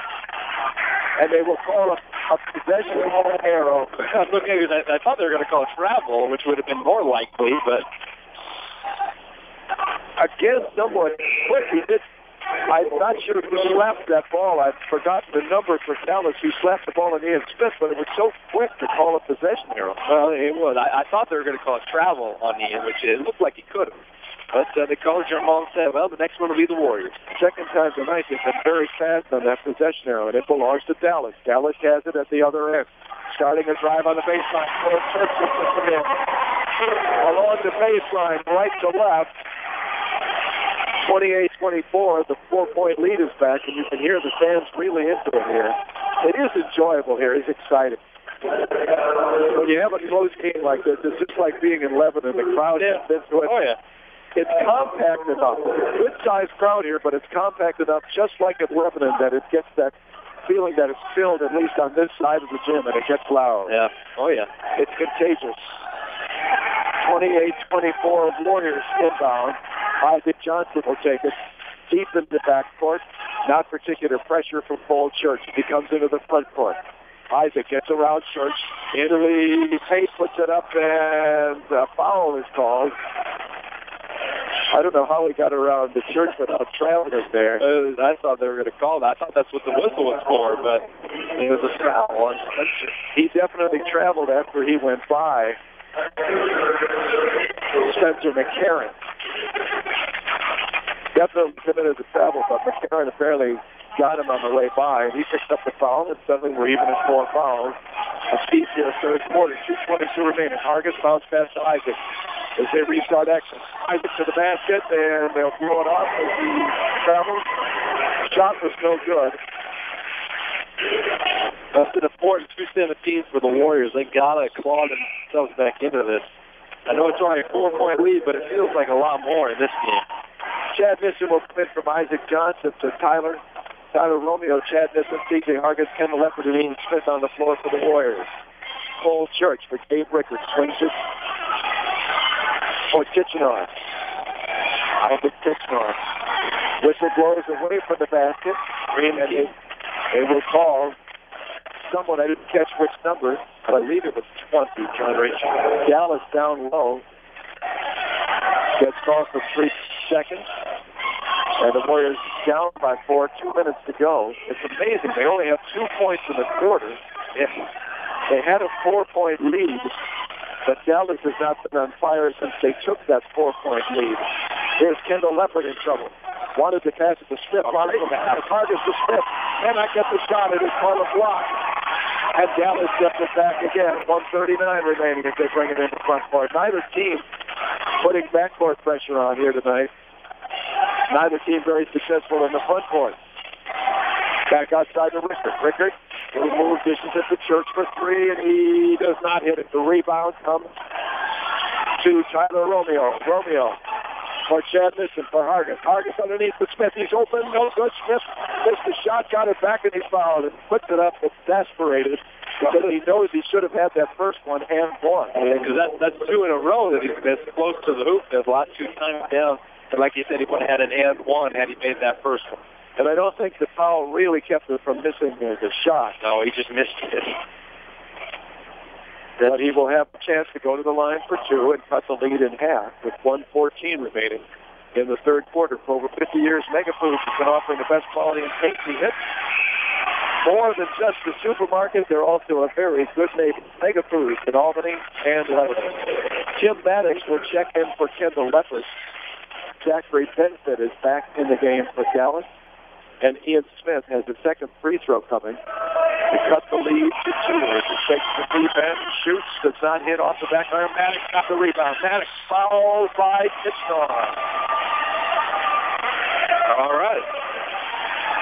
We'll see if somebody got a hand on Maddox. He got fouled a couple of times, but Kitchener was the one that was really obvious. 6 fouls suddenly. That's good. I mean, the Warriors were shooting the rest of the way, something they didn't get to do in the first half. I think that's 5 consecutive fouls. It was Kitchener who got the foul. Into Romeo. Hargis a three from the corner. He got it. And the Warriors have tied the game at 28. Wow. 1:07 remaining in the third quarter. The points have been sparse, but they're back into a tie. Dallas with the ball. Benford tries to pass it to Kitchener, breaking to the basket too hard. Off of Isaac's hands, out of bounds. Hits his teammates on the bench. Unfortunately for Dallas, Benford threw a fastball through the arms of Kitchener there. Benford is big, and he threw that hard. Kitchener was driving to the basket. He had an open lane. It went right by him. He reached up, couldn't handle it. And the Warriors get the lead at the end of three quarters. Here's Colson Shanks and Josh Alley in the game. Passes it to Smith. Almost got it over and back, but Smith grabbed it before it went into back court. C.J. Harkins, hounded by Kitchener. Down low to Romeo, outside. Ian Smith playing outside. He'll not take a shot from there. Harkins has it. Close to the scorer's table. And Isaac Kitchener again. He doesn't like this call. Got called for one earlier. He reached in against C.J. Harkins and it's the foul. It is the seventh. So the Warriors get to go to the line first, and that's astounding. I would have never thought that would happen. It was 4-1, the fouls. So that's 6 in a row. And it's 6 in a row as the Warriors still stay on that foul point at 4, but now 7 on Dallas. So the Warriors have the benefit of the initial 1-1, and they can actually regain the lead. Big shots here for CJ. 1-1 again. He hits the first one. 29-28, and the Warriors with the 29. Began to wonder if they would ever regain the lead tonight as they could not score in this quarter. I was worried there when they didn't score in the quarter, but then Dallas kind of went very cold from the field and gave the Warriors the ability to give them the chance to come back.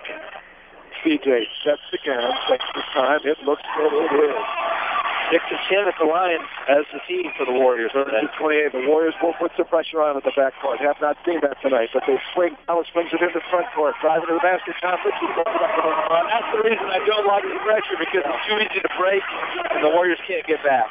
Some nice passes on the part of Dallas, and Richie was open to drive to the basket. Tied again at 30 and reaching in, and they're going to call what is called Gibby out. They will call it on Dallas. I hesitated because C.J. Harkins did put his hand down, and he did whack Josh Gibby. Yeah. But Josh had already bumped him, and C.J. again with a big smile, and he's riding. He always smiling, no matter what happens. It's got to be a contest for a smile. I mean, you like him. I've talked with him a couple of times. Never really truly met him, but you like him. Yeah. Oh, yeah. He's very... He's happy. Yeah. No matter what happens, that's the fourth on Kibbe. Very amiable. He always looks calm on the court. 30-30 after Richie's basket.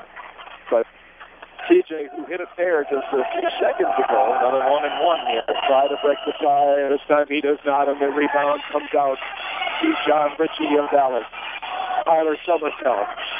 Dave Protas. Protas at the buzzer for three. No, off the glass, no good. So we finished three the way we started the game. We are tied 30-30. Who will win tonight at Dallas? We will find out soon. Stay with us. Warrior basketball continues this evening at 1580 KGAL. Has your stove lost its heat? Is your fridge or freezer no longer cold? Does your washer leave soap in your clothes, or has your dryer stopped tumbling? Then who are you going to call? Like New Appliance at 259-1131, of course. Like New Appliance, where every appliance shines like new. Lynn Lanes in Lebanon, home of the best burger in town. Good family fun. Bowling. Open every day and until 1 a.m. on Friday and Saturday nights. Ballistic bowling starts at 10 on Saturday nights. Stop by Lynn Lanes in Lebanon. Serving the Mid-Valley for 37 years with collision, mechanical, glass, and RV repair, Pacific Auto Services is now Stavros Auto Services. Same people, same commitment to excellence. You've got their name on it. Call Stavros Auto Services at 541-926-7248. Albany Burgerville is now featuring the Ham Havarti Sandwich, all natural Diamond Ranch ham layered with melted Havarti cheese on a toasted hoagie roll and the chocolate hazelnut milkshake. Pick up an Albany Burgerville rewards card now. Cash for every dollar spent. Albany Burgerville, fresh, local, sustainable. 1580 KGAL. Should be an interesting finish tonight. We are tied at 30 here at Dallas High School. The Warriors, after being stuck at 22 forever in that quarter, actually wind up outscoring Dallas 12-8 in the quarter. They erased the 4-point deficit, and we are tied heading into the fourth at 30-30. And the Warriors suddenly seem to have a little momentum in this game.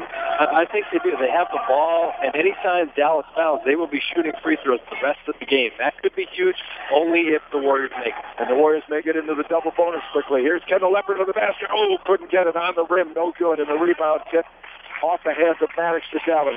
Hayden Brodus quickly in the front court. Swings it for Spencer McCarron. Guarded by C.J. Hargis. Back to Brodus. He starts the drive. Dishes it to Benfit. Benfit will try from the corner for three. No good. Rebound go to Brodus. Brodus turns. Shoots no good. Kendall Leopard's in there. He gets the rebound. And reaching in is John Benfit. And John will pick up his third foul, and the Warriors, again, will get the 1-1, and that will be the ninth foul on Dallas. So the Warriors are very likely soon to be in the double bonus. Yeah, that's the foul as a coach you hate, because that's all the way. If you're a basket, you foul them on a rebound, and they're going down here to potentially get points. John Benfit, all 6'5" of him will have Zachary Benfit. 6'4", they say, but Lars will have his third foul. Oh, the shot no good by Kendall. And Zachary Benfit gets the rebound. Now you got to make him. Warriors miss a chance there. McCarron, Spencer McCarron, dishes it to his teammate Cole Church, and it's kind of a strange pass, bounced in front of Church, came up and hit him in the chest out of bounds. Turn over to the Warriors. Well, I thought it hit him in the face too after all that. That may have come up and caught him on the chin. But the Warriors again with the ball. Chance for the first point of the third quarter. Can they do it? Hargis, far side near the Warrior bench. Right in front of Kevin Johnson. Stands and exhorts his team. Tyler Romeo into the corner for Maddox. Maddox makes his defender into the air. Can't get the shot. Back to Hargis playing out at center court. O'Connell on the right wing. Across for Tyler Romeo. Down in the left corner for Tim Maddox. Maddox starts a drive. Puts up a jumper over Hayden Brodus, and he got it to go. What a tough shot. That's a very tough shot. One hand, a floater. And he drove. I think he was trying to maybe draw contact. Uh-oh. And then Dallas throws it away off of Hargis' feet to his teammate Leopard, and Jake McConnell tries a shot, no good. Rebound, though, to Dallas. They battle for it. They almost lose it out of bounds. Finally, it goes out of bounds, and it's Warrior ball. Oh, my. Well, that's a good thing, because everyone just needs to take a breath. A lot just happened there, and there was no points in the ball game. And Dallas got a little bit of excitable as two players were trying for the ball, and they kind of both looked at each other, and the ball bounced off of one of them out of bounds. So the Warriors get possession with a 2-point advantage. Yeah, all Warriors have the ball back where they started. Jake McConnell back in the game. I think he is a settling presence. Here's Tyler Romeo. Spins, puts up a jumper near the free throw line. It won't go. Battling for the rebound. Colson shanks Tyler Romeo and Gabe Rickard. The foul. Let's see who will pick up the foul. I thought that was going to be a possession arrow. Yeah, I thought it was too, but they ended up calling a foul. Tyler Romeo. Tyler is the one that gets the foul. Looks like they both had hands on the ball, pulling for the ball. That's one that you would think would call for the arrow. Yes. And I really don't think that's being unkind. I thought you hate to complain and say it's the wrong call, but I think what we're saying is it's not that it's a wrong call. It's just some of their triggers are quicker than the others for jump balls, you know. Here's Gabe Rickard for his teammate Church in the corner. Church starts the drive, double team by the Warriors. His pass intercepted outside by Jake McConnell. McConnell bounce pass for Leopard. Leopard looks underneath, can't find anybody open. Starts his own drive, pulls up. This is in the paint to Romeo. Romeo was underneath two defenders, puts the shot up, no good. Colson puts it back up, no good. Rebound comes off of Smith's hand to Gabe Rickard, and Dallas gets it back down by 2. We're into the crazy point of the game. You really are. And Dallas has looked horrible this quarter, yet they're only down 2. The Warriors got to get the basket, extend the lead. Zach Benford had the size advantage on Colson Shanks, but couldn't take advantage of it. Benford gets underneath again, and he'll be fouled on his way to the basket by Kendall Leopard. That's what the Warriors need to be doing, using their big bodies underneath and trying to draw some fouls. And it will be in the act of shooting as they continuation to Zach Benford. 15 fouls for the Warriors. Tyler Romeo? But they said Kendall there we go. Certainly, okay. All right, again, Kendall Leopard certainly had him. The shot is no good by Zachary Benford. Enjoy your favorite delectable candies from Victorian Chocolate Company at the bright purple building near Ralston Park or Lebanon, or order them online at victorian-chocolate.com. 2 weeks from today is the day after Valentine's. Wow. Keep in mind, Victorian Chocolate Company. Fresh chocolates right in Lebanon. Can't beat it. Shot no good, and the Warriors get the rebound. Ian Smith got it. 2 free throws missed, and the Warriors' 2-point lead is still safe. 5:17 remaining in the game. I'd really like him to make it in a basket here, though. I don't think 32-30 will be the final score. It would be nice to hit a basket from the outside. McConnell will try for 3. No, it's off the front iron. No good, but it comes back to Kendall Leopard at the free throw line. Dishes it back to Jake. Isaac Johnson in the game. I had the right idea with that three-pointer there. Playing out high. With his left hand, right hand, trying to get around Cole Church if he can. Starts a little drive, goes back to the left hand. Kicks it back outside for Jake McConnell. McConnell underhands it to Kendall Leopard. Holds it high, tries to go in the center to Johnson. Johnson has it, drives towards the basket, and he will be fouled. That's 2 shots. How Kendall Leopard got that in to Isaac Johnson, I won't know. I don't know either. It was a miracle pass. It almost got knocked away, but instead it was a foul. And that is the 10th team foul. As we said, the Warriors will get the double bonus early here. You know, even if the Warriors only make 1 of 2 each time, that still will have the double bonus benefit for a little bit. You know, these are big. The Warriors right now are 6 of 12, so they're right at 50% on the night. So Isaac needs to at least hit 1 or 2. Cole Church committed the foul. I don't know what they're talking about. We don't know. There's been a lot of talking. There's been a lot of talking. But it's nice. It's good. There should always be talking and conversation. That's what we talk all the time, don't we? I mean, Isaac. This is the first. Inconsistent from the free throw line this year. That's it. That's one thing he really has to work on. He does a lot of things well, but free throw shooting has just been hit or miss. Every now and then he will hit a couple, but he missed that one, and that one was, you can see it on the release. And there's a lot of them that are too long, it seems like. You can see it when this one looks better than it is. It's interesting at the free throw line to see the release. So many times the minute it's released, you can tell if it's going in. That's right. 33-30. The Warrior lead is 3. Well, he made 1. That's good. Broden outside for Rickard. Really try for 3. No. Guarded by McConnell. Jake did a good job of cutting him off from shooting. They cross court for Ritchie. He may try for 3. Fakes Johnson. Tries along the baseline. Puts up a shot. No good. Broden tries for the rebound, and there may be an over the back. No, out of bounds. Still belongs. Simply out of bounds. I think that's the right call. I think Ian Smith touched it last. And it's good they didn't call a foul there, too. I don't think there was. Both were just fighting for the ball. Gabe Rickard looks inbound to someone. Better hurry. And he does. He gets it inbound to Isaac Titchener. Down to Rickard. Even for 3. 4-3. Air ball. No good. Ian Smith got it. Smith. Dangerous pass to Hargis. Was almost knocked away by Benford, but Hargis gets it, and he was out any pressure. We'll bring it in the front court, and there is half of the fourth quarter remaining. 4 minutes. Warrior lead is 3. 30-30. But in the OSAA, still looking for a first win, because last week's win over Woodburn, they had to forfeit it. Here's Isaac Johnson. Gets a little bit of a screen. Oh, C.J. Hargis knocked down John Ritchie. Isaac Johnson for three. Now C.J. Hargis knocked down John Ritchie. Should have been a foul. It was a vicious screen, I will say that. There should not have been a shot by Isaac Johnson, but he got the ball and put it in. The Warrior lead is 6. They missed the call on C.J., no question. Warriors knocking away. Leopard and reaching over the back. Come on. There. Well, I shouldn't be anxious. They missed the call. They did. It was he was setting a screen, and he was a little physical on the screen. Brodus wrapped him up immediately, and it took a little bit of time as CJ got to the floor. And I think people are getting a little bit out of hand now. I think Dallas was exasperated because there was a no call. I think so, and they tried to retaliate a little bit shifty down there right now. And then compounded by Isaac hitting the three, a huge three in this game. Obviously, 6 points is a big lead in this game. This game is far from over, but right now Dallas has a free take on the board in the fourth. Kendall Leopard has a big free. Kendall Leopard is at the line. I thought it was C.J. Hargis who was involved, who got fouled. I don't know how Kendall Leopard wound up at the line. I don't know. It was C.J. Hargis and Hayden Brodus who were involved in the battle.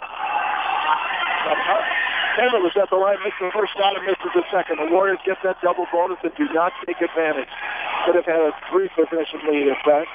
Yeah, you've got to make one of those at least, right? Here's Brodus. Boy, they have kept him quiet tonight. John Ritchie for Brodus. Brodus starts to drive along the baseline. Pushes it back outside. As they will say, he stepped out of bounds. All right. He is frustrated. Oh, they have to shut down Brodus. He has a three points is all he has tonight. And he gets double-teamed every time he touches the ball. He was too close to the baseline. He stepped out of bounds. And the Warriors will inbound. The crowd really into it now. The students are still standing. They have been throughout the game. C.J. Hargis is backcourt, guarded by Brodus. Brodus reached, no foul.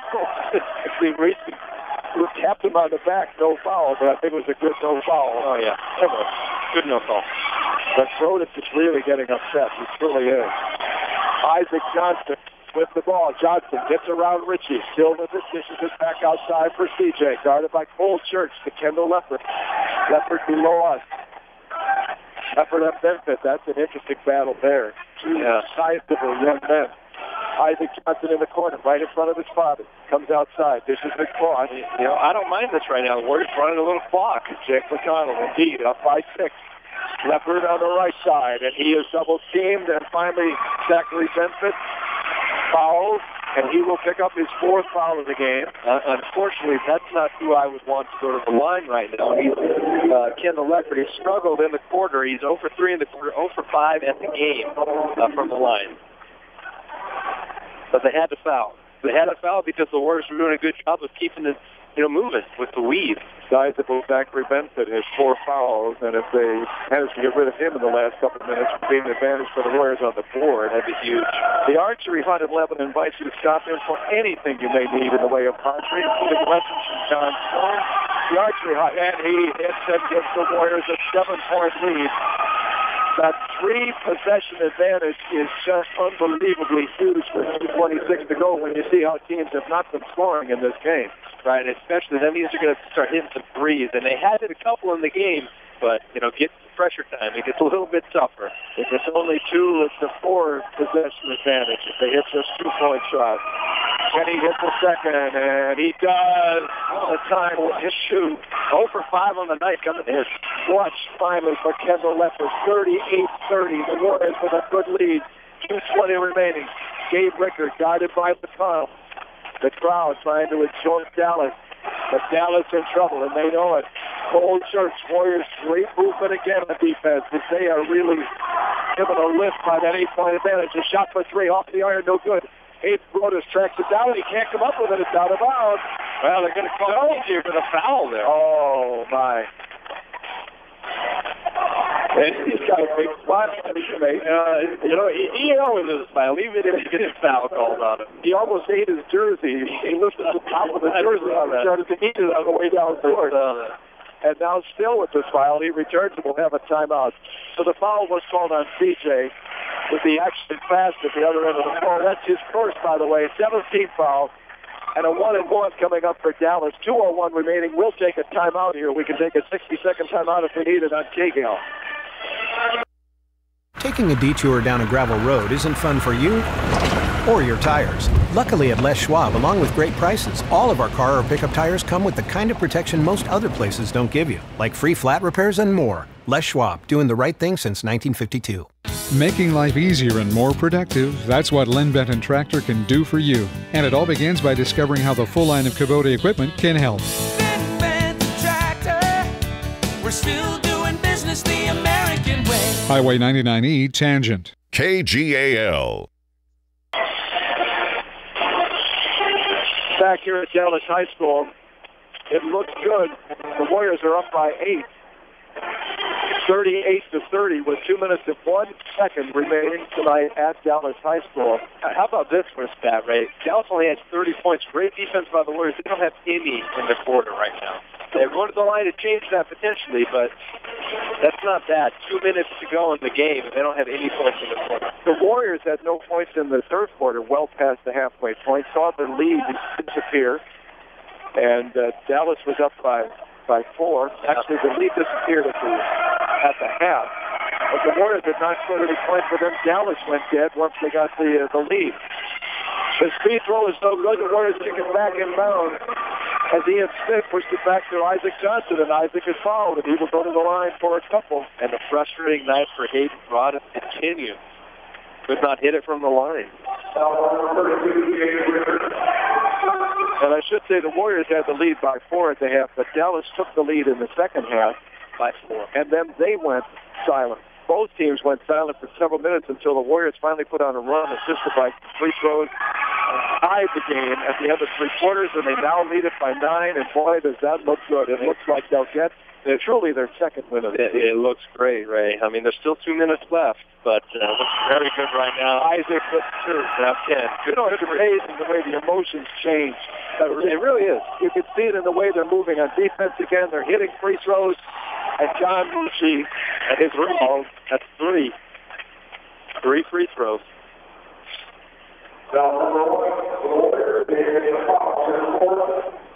Well, you could tell when Dallas was making their comeback in the third quarter, you could tell that the Warriors' defense was suffering a little bit, and you could tell by the body language. Now the body is back to where it was in the first quarter with a 10-point lead here. The official points over. I was waiting to see. I didn't think he was in the act of shooting. I thought he was trying to catch the ball. They'll give him the 3 shots. He still points. It looks like he has 2 fingers up. I don't understand that. The official point. He would have 2 left, 2 shots left. Well, but it looked like he held them up to begin with. Oh. Second shot is good. And John Ritchie will get a third, 40-32. The Warrior lead is still 8. Well, it's still, but the Warriors are going to have to make some free throws if they want to win this game. John Ritchie is nice form for the free throw line. See if he makes the 3 for 3. And he does get the roll. That time got the roll off the iron. 8-40-33. So the Warriors make that mistake to foul in 3-point territory. Hargis with the ball in trouble in the backcourt. Calls timeout. Wise thing to do. He was right at the baseline, and really no Warrior near him to pass the ball to. Calls timeout. 33 for Dallas. The Warriors leading by 7, 40-33, and we'll stay here with this timeout. A reminder from your Steel and Florida headquarters in the Valley, Cascade Outdoor Power Equipment. Cascade Outdoor Power Equipment near the airport on Airway Road in Lebanon, between Airport Road and Oak. And for a complete fitness experience, cardio machines, weight training, check out Lebanon Racquetball and Fitness.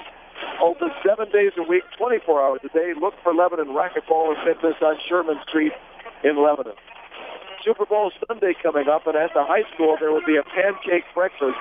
Starts at 7 o'clock on Sunday morning, goes to 11. The benefits will go from the Lebanon High School baseball team. It's almost baseball season. Beavers play within a couple of weeks. That's right. And I believe I read in the paper that Pat and Paul McQuiston are going to be at the pancake feast. You know, the Lebanon grads who are playing in the NFL. Yeah. Oh. I believe I saw that in the Lebanon Express this past week.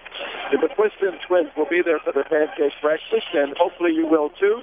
The Booster Club at Lebanon High School invites you to become a member. They need people to assist on things like the pancake breakfast, for example. So many different ways you can help. Anytime you have to give, become a member of the Booster Club. Elster High School, be the best you can be. Call the office for more information. Baseball season will be here before you know. Where's the time? The catcher's report on February 12th, Ray. I love it. Oh, that's great. It is. And all the illegal substances will be selling again. That's right. The companies in Miami will be so happy.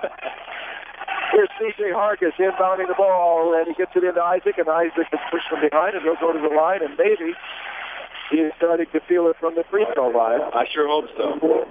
The body language tells you a lot. As they bounce around and they smile, there's a lot of slapping of chests and backs on the way down the floor. As Isaac Johnson gets to the line, Kevin Johnson points out something to C.J. Hargis.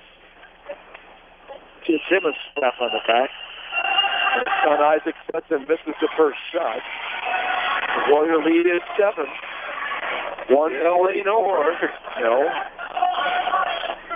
Be nice if you could at least hit one here. The stout woman is not seeing this. No. The second shot is good. And the Warriors have to play defense, but don't foul and shoot a 3 here. It is 8. Dallas with the ball. Take as much time as they can to shoot. Isaac Johnson knocks it away. No pass intended for Richie, and he has it in front court. He just back to Hargis, and Hargis will be corralled. Oh, my, easy. John Ritchie and Hayden Brodus both with their hands around Hargis. And C.J. goes over and slaps Isaac Johnson.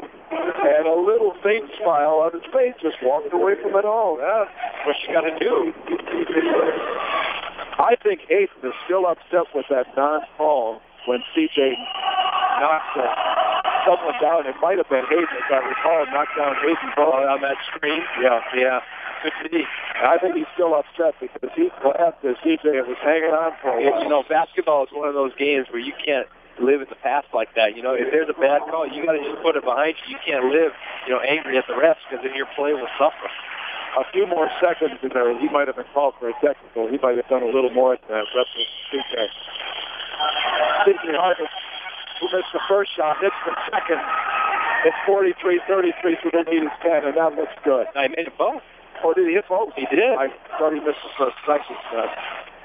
He did. It was an 8-point lead. That was 10. They lose it off the feet. Oh, that's correct, sure. Off the feet of C.J. Hargis, who smiles. Got it. And goes to guard. Spencer McCarron. Cole Church gets the inbound pass. Across for McCarron for 3. No. Short, and the rebound. Kendall Leopard almost got knocked down, but he managed to tip it somehow into the hands of Jake McConnell. Got him the win in this game. Tim Maddox is fouled on a reach by John Ritchie. John Ritchie in this case. I see what you did there. Oh, that was good. That's prime time stuff. This is, and I did it at almost 9 o'clock at night. That's right. That's right. Imagine what I feel like in the morning. Hopefully not. You're my ride home. Wow. Tim Maddox will go to the line for the first time tonight. He does not have many opportunities to do this, and he does not hit. So the Warrior leads 10-10. He'll get a second.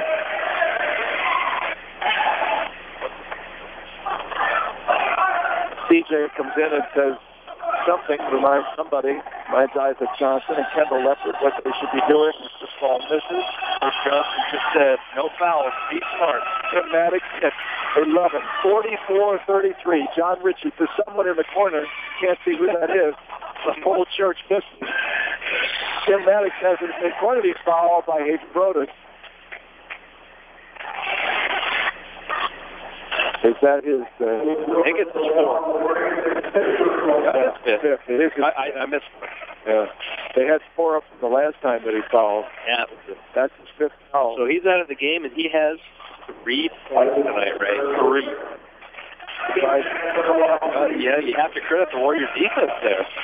They did a great job of him every time he touched the ball. He got very frustrated as the game went on. He did. Tim Maddox again is the young man at the line, and he hits one. Good 45-33. Good for Tim.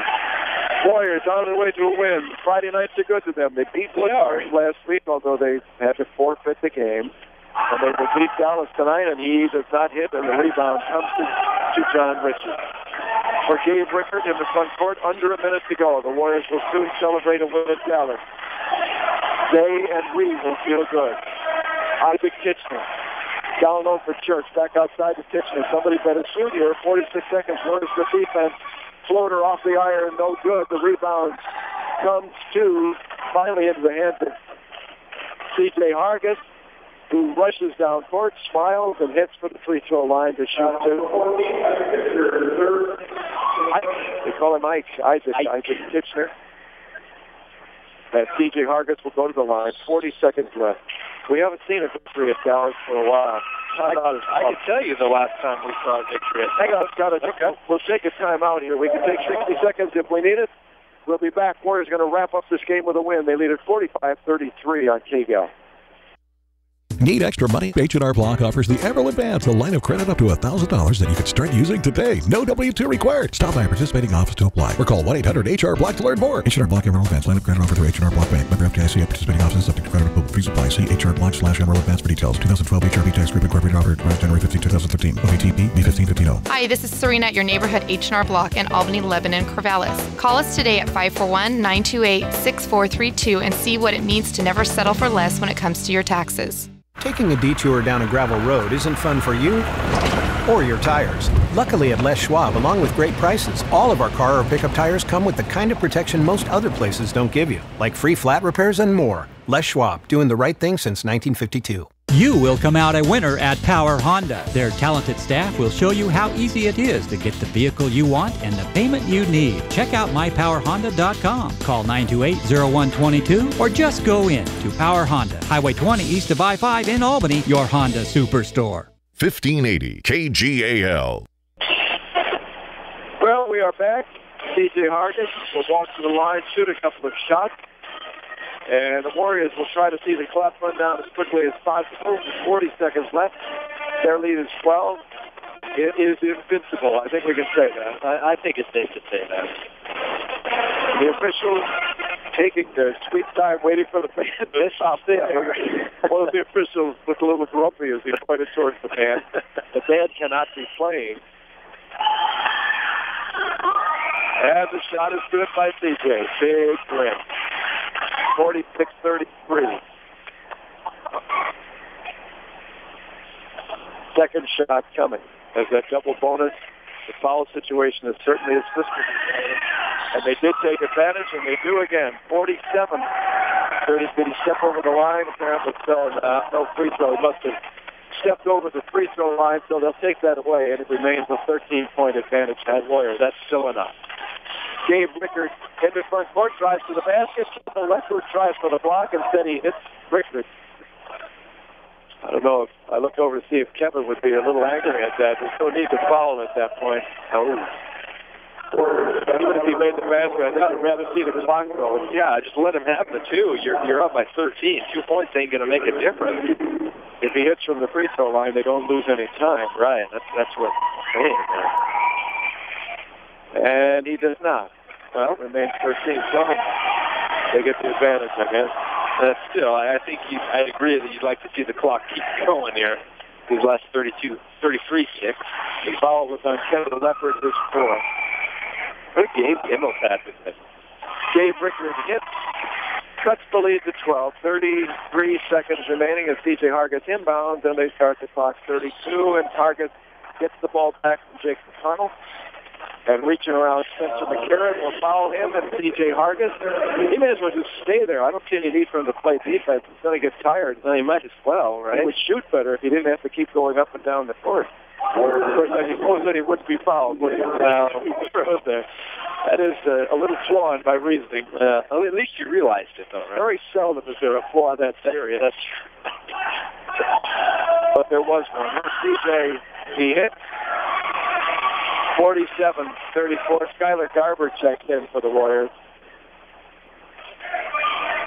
You know, these two teams doing battle again. We knew it was going to be a good game. This is the game we thought we would see the first game. Two said we got in a second. Hit them both. Once the Warriors got the lead, they even started shooting the free throws, and they looked really relaxed at the line. And they really do. Obviously, they can't be shot for free and good. John Ritchie. But Dallas John Ritchie. Yeah. Couldn't see him when he shot it. It's in that left-hand corner. You can't see down there. So we're at the other end of the gym, and the students have stood throughout the whole game, and a foul is called. Oh, he can't. He can't be back at the line again. T.J. Hargis got fouled.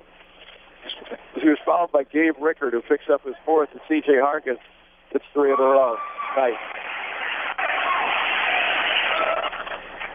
49-37. There's been a lot of free throws in this quarter, Ray. And a lot of free throws made in this quarter, Ray.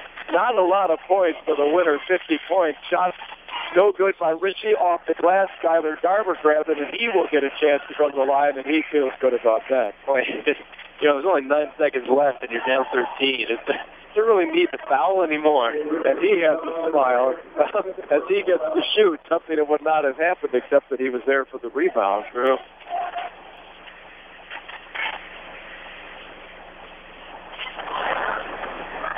The officials take a little time here as they are talking with the head coach, who is Trent Schwartz for Dallas, and now they talk to each other. And what is the need? They're going to, they wave the Warrior players in. And coming on, Zach Short will be in, and Luke Elliott.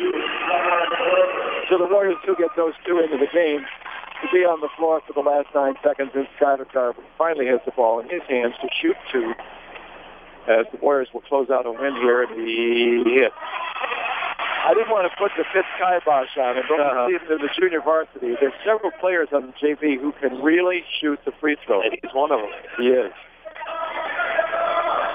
I may have put the PK on him now. Fitz kibosh.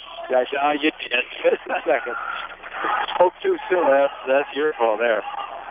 In the corner, Tyler Titchener for 3, no good. 2 seconds, 1 second, ball knocked up bounds, and they won't bother. Probably 1 second left before it got knocked out of bounds, but it doesn't matter. Thank you, officials. The Warriors will take home a 51-37 lead. We all know it's their second win of the season. That's right. That you will find in the paper tomorrow or in the OSAA. They will say win number 1 as the Warriors forced to forfeit the win against Woodburn. But they win it tonight, pull away in the second half. Things looked dark in that third quarter. It looked like Dallas was really going to start rolling. I did not have a good feeling about that, Ray. And the Warriors were doing nothing. They did not score for well over half of the third quarter. Saw a 4-point lead disappear, fell behind by 6, but got the lead. And eventually in the fourth quarter, they pull away, 51-37. They win it tonight. We'll take this time out, get the stats, and close out the evening from Dallas High School. Well, I thought they're waving. Some people going out of the gym. I had one of those moments. Who are those people waving? They were waving to somebody sitting just below us here. I'm glad they didn't wave back. That's always bad. That's right. 51-37. The Warriors have won it tonight at Dallas. Back in a moment. Albany Burgerville is now featuring the Ham Havarti Sandwich, all natural Diamond Ranch ham layered with melted Havarti cheese on a toasted hoagie roll and the chocolate hazelnut milkshake. Pick up an Albany Burgerville rewards card now. Cash for every dollar spent. Albany Burgerville, fresh, local, sustainable. Willamette Community Bank is proud to support local high school sports, music, and scholastic programs. Hi, this is Kevin Thomas, Vice President with Willamette Community Bank. Be part of the team and get behind our schools and our future leaders, serving you with branches in Albany and Lebanon. Willamette Community Bank, service like no other, we promise. Member FDIC, equal housing lender. If you'd like to do it yourself or need helpful advice doing it, your neighborhood Ace Hardware and Contractor Center can help. Economy Supply Building Center has been that helpful place for over 58 years. Economy Supply Building Center, where Highway 34 becomes Tangent Street in Lebanon. Mama's Fine Italian and Wine Shop, offering lunch and dinner, takeout, and catering too. Here's Bob. Come down and visit us and try some of our hand-tossed pizzas, my friends. That's right, hand-tossed. Mama's Fine Italian and Wine Shop, in the heart of Lebanon on Oak, between Main and 2nd. 1580 KGAL. We needed one more 60, but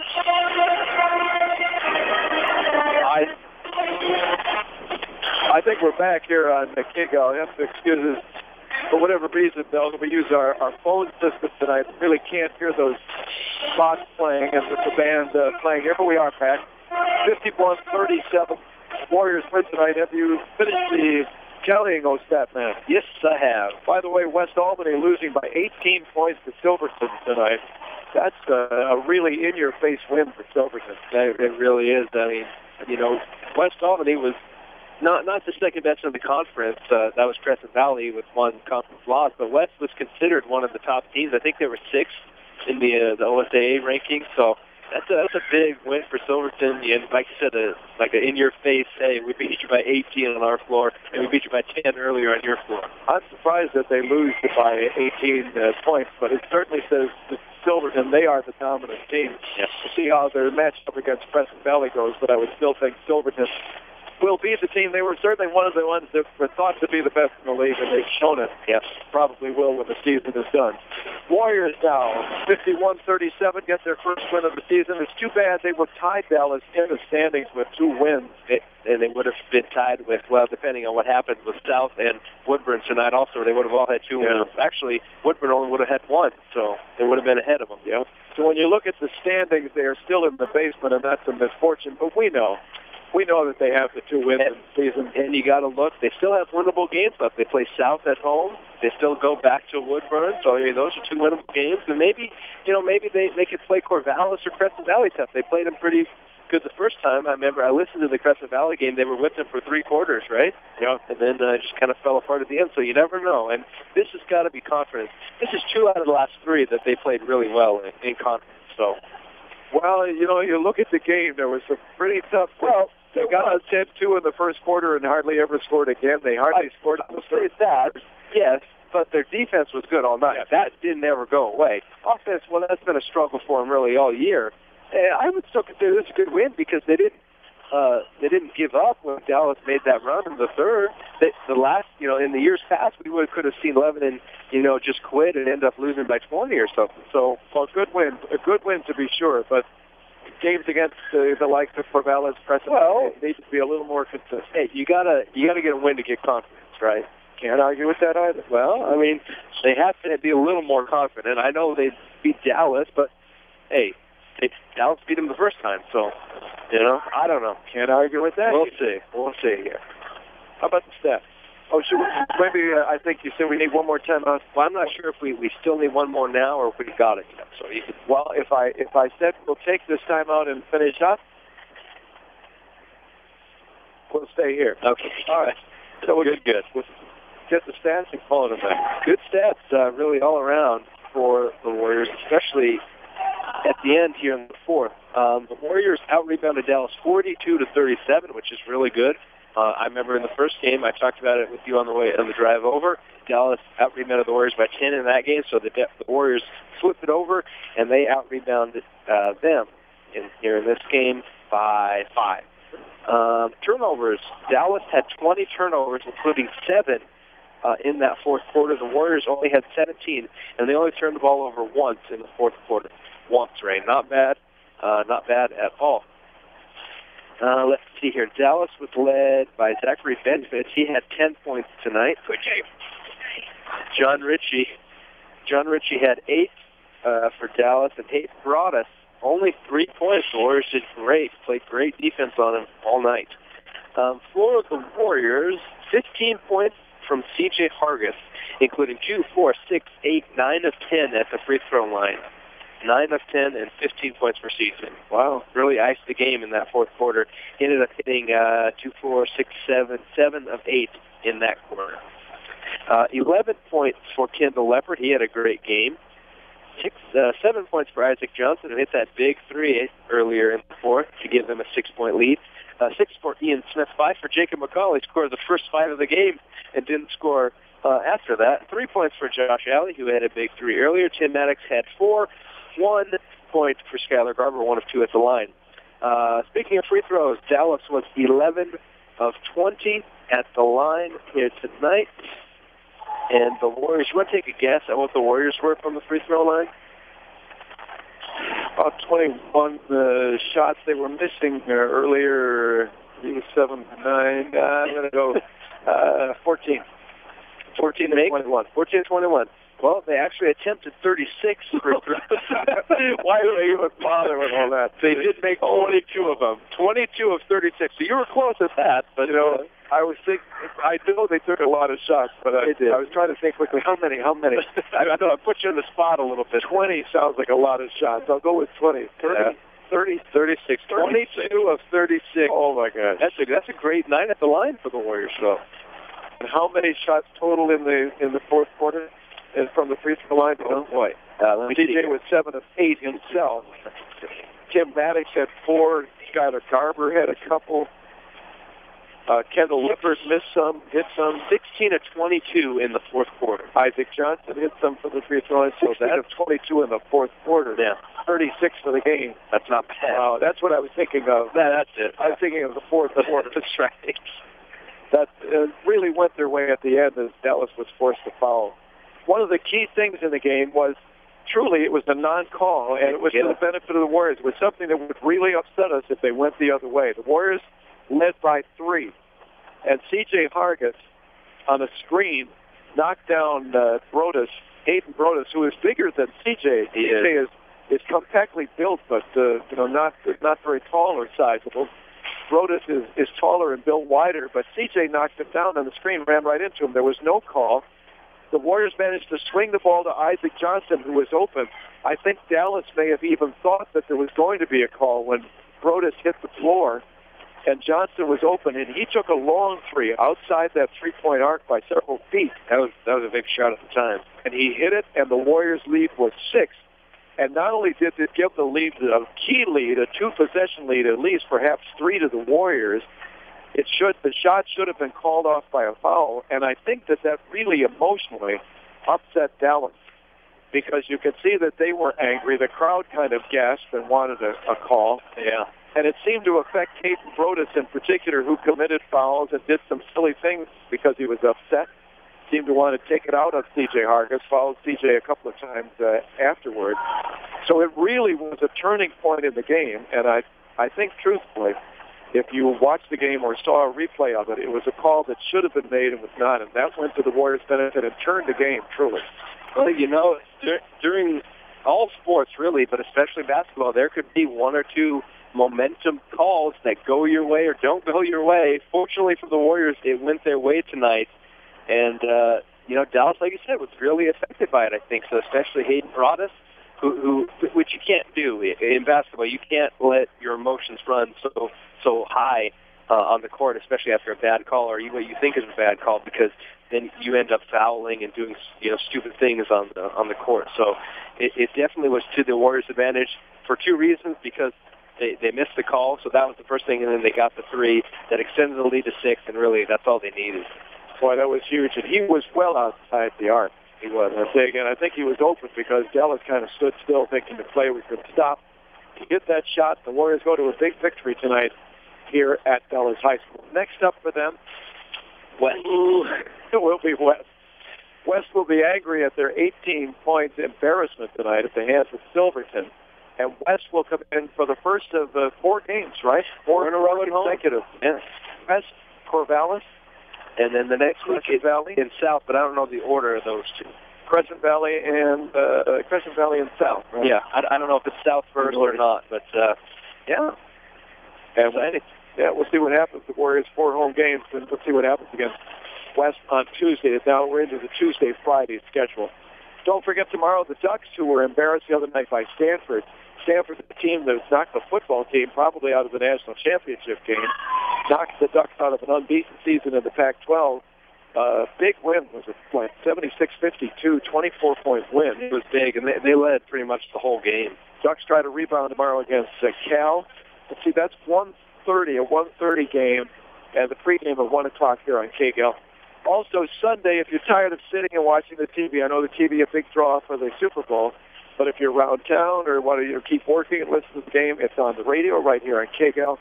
Pregame on radio at 2, game time at 3. The Bills and the 49ers. That's right. The Bills and the 49ers. The Bills back in their 21st Super Bowl, still looking for their first win. The Ravens and 49ers here on the radio on Sunday. Have a good weekend. We'll see you Tuesday night for basketball. We'll see you Monday morning for the morning update, 5:30 to 9 here on KGAL. Thank you, Carissa Adams, back at the station. Thank you, Scott. I think I'm a little slow on the uptake at times tonight. Oh, no, it's good. It's probably the lady down below who, when we came in, said is going to charge us. And when you get in free, you're over 60. I think that flustered you. But I'm going to ask, do we not have a player of the game tonight? Oh, and there it too. I just thought of it a minute ago, and it slipped my mind. That's why I'm here. Over 60. I'm only 35, and I can't remember these things. Research Mannequins with the sale and research of mannequins from right there in Lebanon. A player of the game. I was thinking about that just a few minutes ago. It's tough. C.J. Hargis and his free throws. The inability of the Warriors to hit free throws through the years has driven us broadcast bonkers. It really has. So the fact that he did it so smoothly and so calmly, especially once they built the lead and they just knew they were going to win, that was big. It certainly mentioned him. Yes. Isaac Johnson's three turned the whole tide, I think, of the game. We described why that was, but the fact that he made that shot just seemed to really cinch the game. Dallas was undone by it. The Warriors had a 6-point lead instead of 3. That shot makes him a player of the game. Mine's going to be a cop-out. I'm going to give it to the Warrior defense tonight. Yeah. Because they did a great job. They held 7 points. And they shut down Hayden Broadus, who torched him in the first game. He was virtually, non-existent out there tonight. So I give it to the Warrior defense. They did a great job of switching and moving. I think I would say I said a couple of times in the game, 1-on-1, I think he'd be dangerous along the baseline. That's where he was playing down low. Every time he got the ball, he was double-teamed, and he couldn't drive. He's a very effective ball handler and very effective shooter when he gets inside, but couldn't do it tonight. Warrior defense was key. It was. So they get the lead, and they get the win tonight. 51-37, our final score. We'll see you Tuesday night against West. Thanks, Scott. Thank you very much. Thank you. Again, thank you, Chris Adams, back at the station. Well, we know, and we're not going to say one win. The Warriors, doggone it, get their second win on the season. It's 51-37. Have a good weekend, everybody.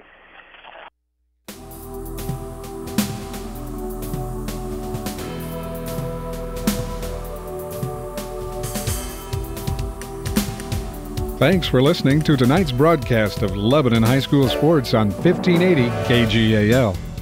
Warriors basketball has been brought to you by Economy Supply Building Center, Mama's Fine Italian, City and Suburban Electric, Lassen RV, Doug Phillips of Edward Jones, Power Honda, Stavros Auto Services, Ixtapa Mexican Restaurant, Linco Federal Credit Union, Burgerville, Crabtree Automotive, Walmart, H&R Block, Lynn Lanes, Willamette Community Bank, Les Schwab Tires of Lebanon, Bing's Kitchen, Like New Appliance, Lynn Benton Tractor, Wilson Motors, and by KGAL Tire Factory. Listen throughout the season for more exciting Warriors basketball action. This broadcast is exclusive property of Eads Broadcasting, News Talk 1580 KGAL, and Radio Scott Productions. U.S. copyright law protects this broadcast. Duplication or rebroadcast of any portion of this program is strictly prohibited without prior written consent. We now join our regular programming.